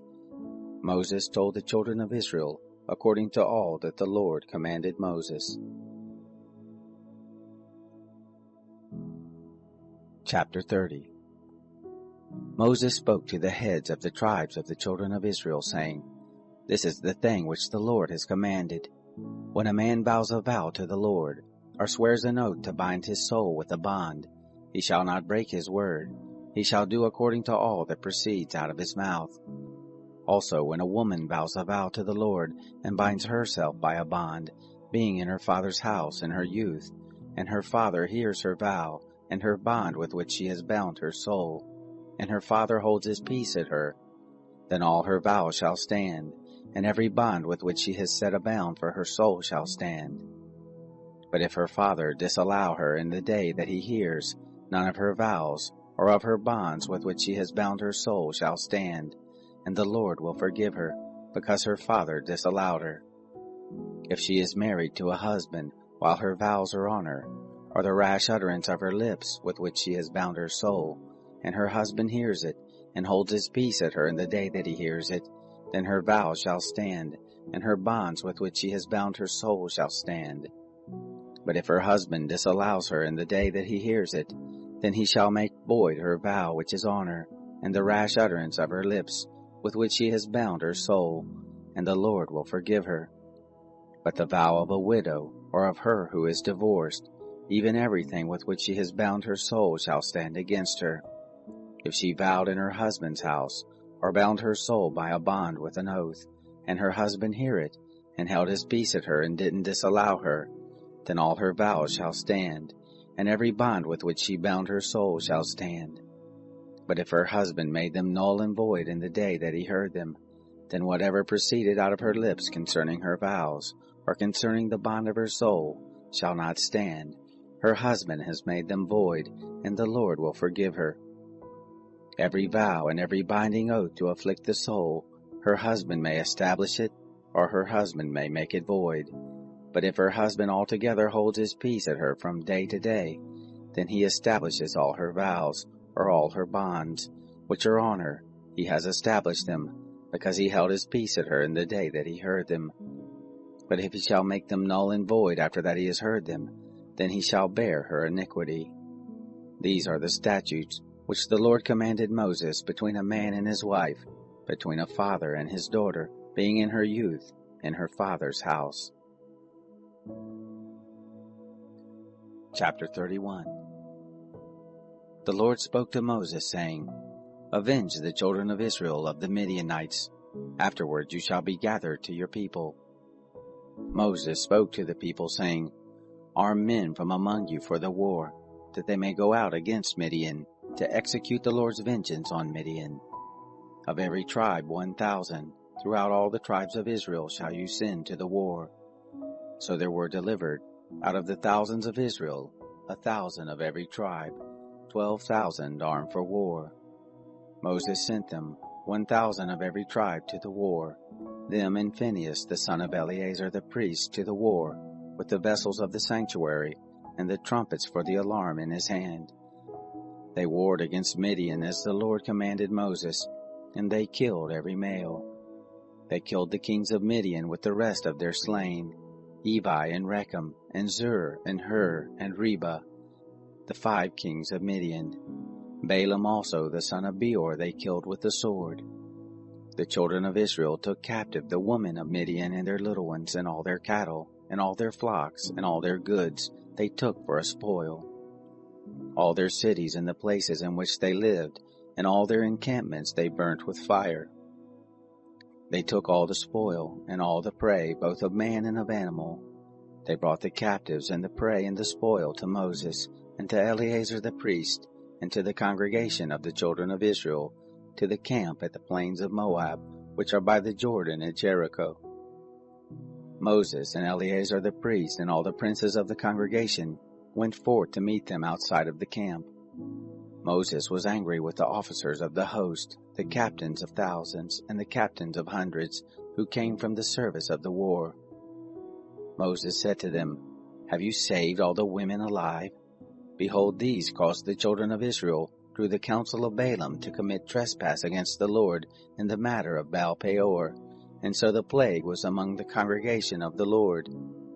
Now therefore kill every male among the little ones, and kill every woman who has known man by lying with him. But all the girls who have not known man by lying with him, keep alive for yourselves. Encamp outside of the camp 7 days. Whoever has killed any person, and whoever has touched any slain, purify yourselves on the 3rd day, and on the 7th day, you and your captives. As to every garment, and all that is made of skin, and all the work of goat's hair, and all these things made by wood, you shall purify yourselves. Eleazar the priest said to the men of war who went to the battle, This is the statute of the law which the Lord has commanded Moses. However, the gold and the silver, the brass, the iron, the tin, and the lead, Everything that may abide the fire, you shall make go through the fire, and it shall be clean. Nevertheless, it shall be purified with the water for impurity. And all that doesn't withstand the fire, you shall make go through the water. You shall wash your clothes on the 7th day, and you shall be clean, and afterward you shall come into the camp. The Lord spoke to Moses, saying, Take the sum of the spoil that was taken, both of man and animal, you and Eleazar the priest, and the heads of the fathers' houses of the congregation, and divide the spoil into 2 parts, between the men skilled at war, who went out to battle, and all the congregation. Levy a tribute to the Lord of the men of war who went out to battle, 1 soul of 500, both of the persons, and of the oxen, and of the donkeys, and of the flocks. Take it of their half, and give it to Eleazar the priest, for the Lord's heave offering. Of the children of Israel's half, you shall take 1 drawn out of every 50, of the persons, of the oxen, of the donkeys, and of the flocks, even of all the cattle, and give them to the Levites, who keep the charge of the tent of the Lord. Moses and Eleazar the priest did as the Lord commanded Moses. Now the spoil, over and above the bounty which the men of war took, was 675,000 sheep, and 72,000 oxen, and 71,000 donkeys, and 32,000 persons in all, of the women who had not known man by lying with him. The half, which was the portion of those who went out to war, was in number 337,500 sheep, and the Lord's tribute of the sheep was 675. The oxen were 36,000, of which the Lord's tribute was 72. The donkeys were 30,500, of which the Lord's tribute was 61. The persons were 16,000, of whom the Lord's tribute was 32 persons. Moses gave the tribute, which was the Lord's heave offering, to Eleazar the priest, as the Lord commanded Moses. Of the children of Israel's half, which Moses divided off from the men who warred, now the congregation's half was 337,500 sheep, and 36,000 oxen, and 30,500 donkeys, and 16,000 persons. Even of the children of Israel's half, Moses took 1 drawn out of every 50, both of man and of animal, and gave them to the Levites, who kept the charge of the tent of the Lord, as the Lord commanded Moses. The officers who were over the thousands of the host, the captains of thousands, and the captains of hundreds came near to Moses, and they said to Moses, Your servants have taken the sum of the men of war who were under our charge, and there lacks not 1 man of us. We have brought the Lord's offering, what every man has gotten, of jewels of gold, ankle chains and bracelets, signet rings, earrings, and armlets, to make atonement for our souls before the Lord. Moses and Eleazar the priest took the gold from them, even all worked jewels. All the gold of the heave offering that they offered up to the Lord, of the captains of thousands, and of the captains of hundreds, was 16,750 shekels. For the men of war had taken spoil every man for himself.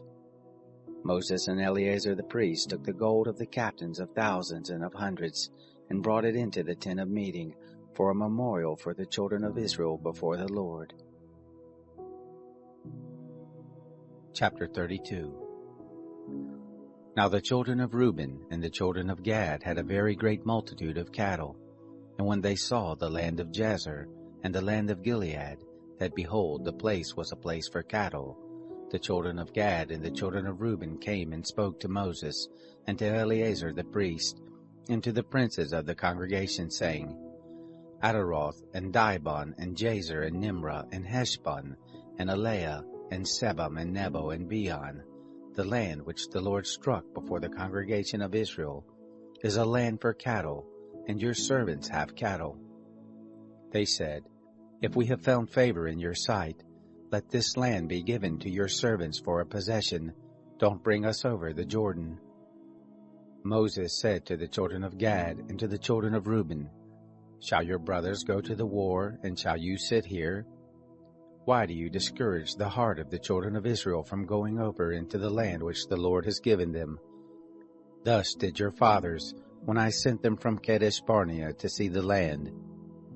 For when they went up to the valley of Eshcol, and saw the land, they discouraged the heart of the children of Israel, that they should not go into the land which the Lord had given them. The Lord's anger was kindled in that day, and he swore, saying, Surely none of the men who came up out of Egypt, from 20 years old and upward, shall see the land which I swore to Abraham, to Isaac, and to Jacob, because they have not wholly followed me, save Caleb the son of Jephunneh the Kenizzite, and Joshua the son of Nun, because they have wholly followed the Lord. The Lord's anger was kindled against Israel, and he made them wander back and forth in the wilderness 40 years, until all the generation who had done evil in the sight of the Lord was consumed. Behold, you are risen up in your father's place, an increase of sinful men, to augment yet the fierce anger of the Lord toward Israel. For if you turn away from after him, he will yet again leave them in the wilderness, and you will destroy all this people. They came near to him and said, We will build sheepfolds here for our cattle, and cities for our little ones. But we ourselves will be ready armed to go before the children of Israel, until we have brought them to their place, and our little ones shall dwell in the fortified cities, because of the inhabitants of the land. We will not return to our houses, until the children of Israel have inherited every man his inheritance. For we will not inherit with them on the other side of the Jordan and forward, because our inheritance has fallen to us on this side of the Jordan eastward. Moses said to them, If you will do this thing, if you will arm yourselves to go before the Lord to the war, and every armed man of you will pass over the Jordan before the Lord, until he has driven out his enemies from before him, and the land is subdued before the Lord, then afterward you shall return, and be guiltless towards the Lord and towards Israel, and this land shall be to you for a possession before the Lord. But if you will not do so, behold, you have sinned against the Lord, and be sure your sin will find you out. Build cities for your little ones, and folds for your sheep, and do that which has proceeded out of your mouth. The children of Gad and the children of Reuben spoke to Moses, saying, Your servants will do as my Lord commands. Our little ones, our wives, our flocks, and all our cattle shall be there in the cities of Gilead. But your servants will pass over, every man who is armed for war before the Lord to battle, as my Lord says. So Moses gave charge concerning them to Eleazar the priest, and to Joshua the son of Nun, and to the heads of the fathers' houses of the tribes of the children of Israel. Moses said to them, If the children of Gad and the children of Reuben will pass with you over the Jordan, every man who is armed to battle before the Lord, and the land shall be subdued before you, then you shall give them the land of Gilead for a possession. But if they will not pass over with you armed, they shall have possessions among you in the land of Canaan. The children of Gad and the children of Reuben answered, saying, As the Lord has said to your servants, so we will do. We will pass over armed before the Lord into the land of Canaan, and the possession of our inheritance shall remain with us beyond the Jordan. Moses gave to them, even to the children of Gad and to the children of Reuben, and to the half-tribe of Manasseh the son of Joseph, the kingdom of Sihon, king of the Amorites, and the kingdom of Og, king of Bashan, the land, according to the cities of it with their borders, even the cities of the land round about. The children of Gad built Dibon, and Ataroth, and Aroer, and Atroth-Shaphan, and Jazer, and Jogbehah, and Beth-Nimrah, and Beth-Haran, fortified cities, and folds for sheep. The children of Reuben built Heshbon, and Elelah, and Kiriathaim, and Nebo, and Baal-Meon, their names being changed, and Sibnah, and they gave other names to the cities which they built. The children of Machir the son of Manasseh went to Gilead and took it, and dispossessed the Amorites who were there. Moses gave Gilead to Machir the son of Manasseh, and he lived there. Jair the son of Manasseh went and took its towns, and called them Havoth-Jair. Nobah went and took Kenath and the villages, and called it Nobah, after his own name. Chapter 33. These are the journeys of the children of Israel, when they went forth out of the land of Egypt by their host under the hand of Moses and Aaron. Moses wrote their goings out according to their journeys by the commandment of the Lord. And these are their journeys according to their goings out. They traveled from Ramses in the first month, on the 15th day of the first month. On the next day after the Passover, the children of Israel went out with a high hand in the sight of all the Egyptians, while the Egyptians were burying all their firstborn, whom the Lord had struck among them. On their gods also the Lord executed judgments. The children of Israel traveled from Ramses and encamped in Succoth. They traveled from Succoth and encamped in Etham, which is in the edge of the wilderness. They traveled from Etham and turned back to Pihar-Hiroth, which is before Baal-Zephon, and they encamped before Migdol. They traveled from before Hahiroth and passed through the midst of the sea into the wilderness. And they went 3 days' journey into the wilderness of Etham and encamped at Marah.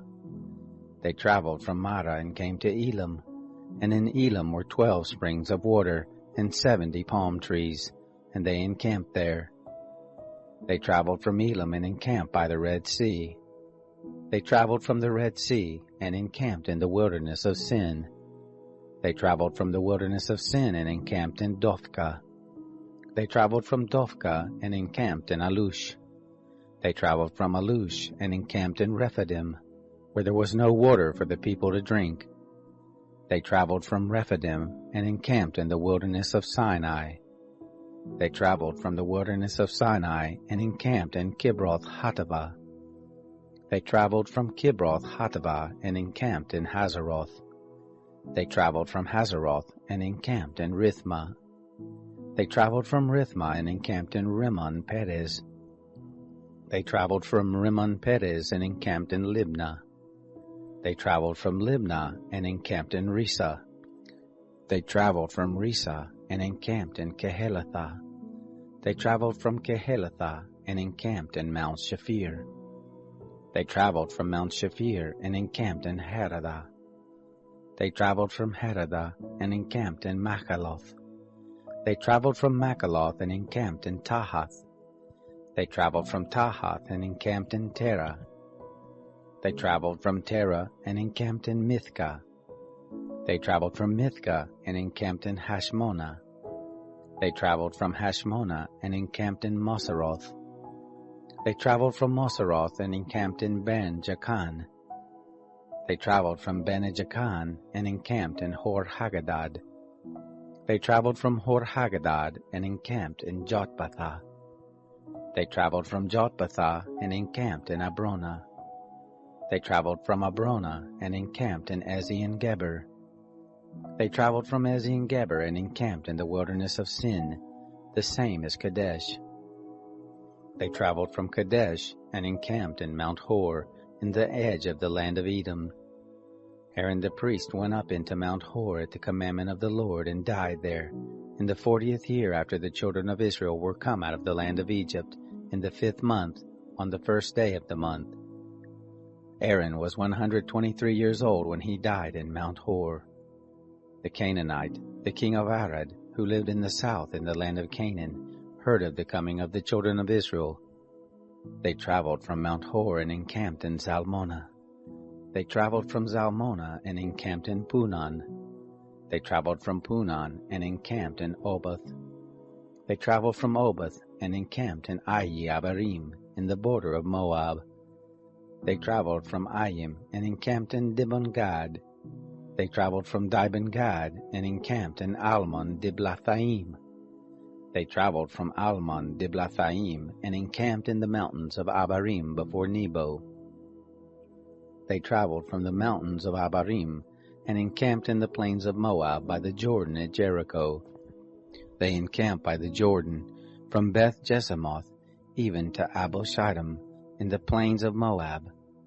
The Lord spoke to Moses in the plains of Moab by the Jordan at Jericho, saying, Speak to the children of Israel and tell them, When you pass over the Jordan into the land of Canaan, then you shall drive out all the inhabitants of the land from before you, and destroy all their figured stones, and destroy all their molten images, and demolish all their high places. And you shall take possession of the land and dwell there. For to you have I given the land to possess it. You shall inherit the land by lot, according to your families. To the more you shall give the more inheritance, and to the fewer you shall give the less inheritance. Wherever the lot falls to any man, that shall be his. According to the tribes of your fathers shall you inherit.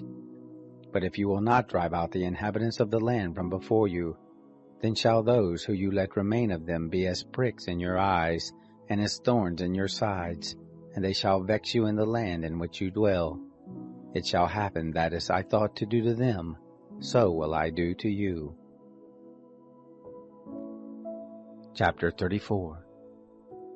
The Lord spoke to Moses, saying, Command the children of Israel, and tell them, when you come into the land of Canaan, this is the land that shall fall to you for an inheritance, even the land of Canaan according to its borders. Then your south quarter shall be from the wilderness of Sin, along by the side of Edom, and your south border shall be from the end of the salt sea eastward. And your border shall turn about southward of the ascent of Akbarabim, and pass along to Sin, and the goings out of it shall be southward of Kadesh Barnea, and it shall go forth to Hazar Adar, and pass along to Asmon. And the border shall turn about from Asmon to the brook of Egypt, and the goings out of it shall be at the sea. For the western border you shall have the great sea, and the border, this shall be your west border. This shall be your north border. From the great sea you shall mark out for you Mount Hor. From Mount Hor you shall mark out to the entrance of Hamath, and the goings out of the border shall be at Zedad. And the border shall go forth to Ziphron, and the goings out of it shall be at Hazar Enan. This shall be your north border. You shall mark out your east border from Hazar Enan to Shephem, and the border shall go down from Shephem to Riblah on the east side of Ain. And the border shall go down and shall reach to the sea of Chinnereth eastward. And the border shall go down to the Jordan, and its goings out shall be at the salt sea. This shall be your land according to the borders of it round about. Moses commanded the children of Israel, saying, This is the land which you shall inherit by lot, which the Lord has commanded to give to the 9 tribes, and to the half-tribe, for the tribe of the children of Reuben according to their fathers' houses, and the tribe of the children of Gad according to their fathers' houses, have received, and the half-tribe of Manasseh has received their inheritance. The 2 tribes and the half-tribe have received their inheritance beyond the Jordan, at Jericho eastward toward the sunrise. The Lord spoke to Moses, saying, These are the names of the men who shall divide the land to you for an inheritance: Eleazar the priest, and Joshua the son of Nun. You shall take 1 prince of every tribe to divide the land for inheritance. These are the names of the men: of the tribe of Judah, Caleb the son of Jephunneh; of the tribe of the children of Simeon, Shemuel the son of Ammihud; of the tribe of Benjamin, Eladad the son of Chislon; of the tribe of the children of Dan, a prince, Bukai the son of Joglai; of the children of Joseph; of the tribe of the children of Manasseh, a prince, Haniel the son of Ephod; of the tribe of the children of Ephraim, a prince, Kemuel the son of Shiftan; of the tribe of the children of Zebulun, a prince, Elzaphan the son of Parnak; of the tribe of the children of Issachar, a prince, Paltiel the son of Azan; of the tribe of the children of Asher, a prince, Ahihud the son of Shalomai; of the tribe of the children of Naphtali, a prince, Pedahel the son of Ammihud. These are they whom the Lord commanded to divide the inheritance to the children of Israel in the land of Canaan. Chapter 35. The Lord spoke to Moses in the plains of Moab by the Jordan at Jericho, saying, Command the children of Israel that they give to the Levites of the inheritance of their possessions cities to dwell in, and suburbs for the cities round about them shall you give to the Levites. The cities shall they have to dwell in, and their suburbs shall be for their cattle, and for their substance, and for all their animals. The suburbs of the cities which you shall give to the Levites shall be from the wall of the city and outward 1,000 cubits round about. You shall measure outside of the city for the east side 2,000 cubits, and for the south side 2,000 cubits, and for the west side 2,000 cubits, and for the north side 2,000 cubits, the city being in the middle. This shall be to them the suburbs of the cities.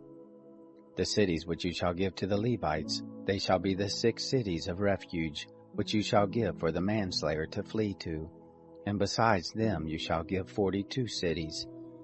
All the cities which you shall give to the Levites shall be 48 cities. Them shall you give them with their suburbs. Concerning the cities which you shall give of the possessions of the children of Israel, from the many you shall take many, and from the few you shall take few. Every one according to his inheritance which he inherits shall give of his cities to the Levites. The Lord spoke to Moses, saying, Speak to the children of Israel and tell them, When you pass over the Jordan into the land of Canaan, then you shall appoint you cities to be cities of refuge for you, that the manslayer who kills any person unwittingly may flee there. The cities shall be to you for refuge from the avenger, that the manslayer not die, until he stands before the congregation for judgment. The cities which you shall give shall be for you 6 cities of refuge. You shall give 3 cities beyond the Jordan, and 3 cities shall you give in the land of Canaan. They shall be cities of refuge. For the children of Israel, and for the stranger, and for the foreigner living among them, shall these 6 cities be for refuge, that everyone who kills any person unwittingly may flee there. But if he struck him with an instrument of iron so that he died, he is a murderer. The murderer shall surely be put to death. If he struck him with a stone in the hand, by which a man may die, and he died, he is a murderer. The murderer shall surely be put to death. Or if he struck him with a weapon of wood in the hand, by which a man may die, and he died, he is a murderer. The murderer shall surely be put to death. The avenger of blood shall himself put the murderer to death. When he meets him, he shall put him to death. If he stabs him out of hatred, or throws something at him while lying in wait so that he dies, or in enmity strikes him with his hand so that he dies, he who struck him shall surely be put to death. He is a murderer. The avenger of blood shall put the murderer to death when he meets him. But if he injures him suddenly without hatred, or throws something on him without lying in wait, or with any stone by which a man may die, not seeing him, cast it on him so that he dies, and he was not his enemy, neither sought his harm, then the congregation shall judge between the striker and the avenger of blood according to these ordinances. And the congregation shall deliver the manslayer out of the hand of the avenger of blood. And the congregation shall restore him to his city of refuge, where he was fled, and he shall dwell therein until the death of the high priest, who was anointed with the holy oil. But if the manslayer shall at any time go beyond the border of his city of refuge where he flees, and the avenger of blood find him outside of the border of his city of refuge, and the avenger of blood kills the manslayer, he shall not be guilty of blood, because he should have remained in his city of refuge until the death of the high priest. But after the death of the high priest, the manslayer may return into the land of his possession. These things shall be for a statute and an ordinance to you throughout your generations in all your dwellings. Whoever kills any person, the murderer shall be slain at the mouth of witnesses. But one witness shall not testify against any person that he die. Moreover, you shall take no ransom for the life of a murderer who is guilty of death, but he shall surely be put to death. You shall take no ransom for him who is fled to his city of refuge, that he may come again to dwell in the land until the death of the priest. So shall you not pollute the land in which you are. For blood, it pollutes the land, and no expiation can be made for the land for the blood that is shed in it, but by the blood of him who shed it. You shall not defile the land which you inhabit, in the midst of which I dwell, for I, the Lord, dwell in the midst of the children of Israel. Chapter 36. The heads of the fathers' houses of the family of the children of Gilead, the son of Machir, the son of Manasseh, of the families of the sons of Joseph, came near, and spoke before Moses, and before the princes, the heads of the fathers' houses of the children of Israel. And they said, The Lord commanded my Lord to give the land for inheritance by lot to the children of Israel. And my Lord was commanded by the Lord to give the inheritance of Zelophehad, our brother, to his daughters. If they be married to any of the sons of the other tribes of the children of Israel, then will their inheritance be taken away from the inheritance of our fathers, and will be added to the inhabitants of the tribe to which they shall belong. So will it be taken away from the lot of our inheritance.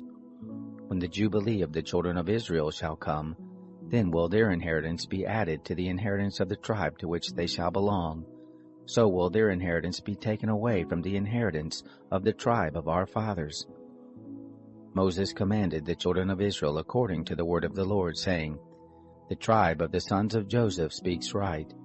This is the thing which the Lord does command concerning the daughters of Zelophehad, saying, Let them be married to whom they think best, only into the family of the tribe of their father shall they be married. So shall no inheritance of the children of Israel remove from tribe to tribe, for the children of Israel shall cleave every one to the inheritance of the tribe of his fathers. Every daughter who possesses an inheritance in any tribe of the children of Israel shall be wife to one of the family of the tribe of her father, that the children of Israel may possess every man the inheritance of his fathers. So shall no inheritance remove from one tribe to another tribe, for the tribes of the children of Israel shall cleave every one to his own inheritance. Even as the Lord commanded Moses, so did the daughters of Zelophehad. For Mahlah, Tirzah, Hoglah, and Milcah, and Noah, the daughters of Zelophehad, were married to their father's brothers' sons. They were married into the families of the son of Manasseh, the son of Joseph, and their inheritance remained in the tribe of the family of their father. These are the commandments and the ordinances which the Lord commanded by Moses to the children of Israel in the plains of Moab, by the Jordan at Jericho.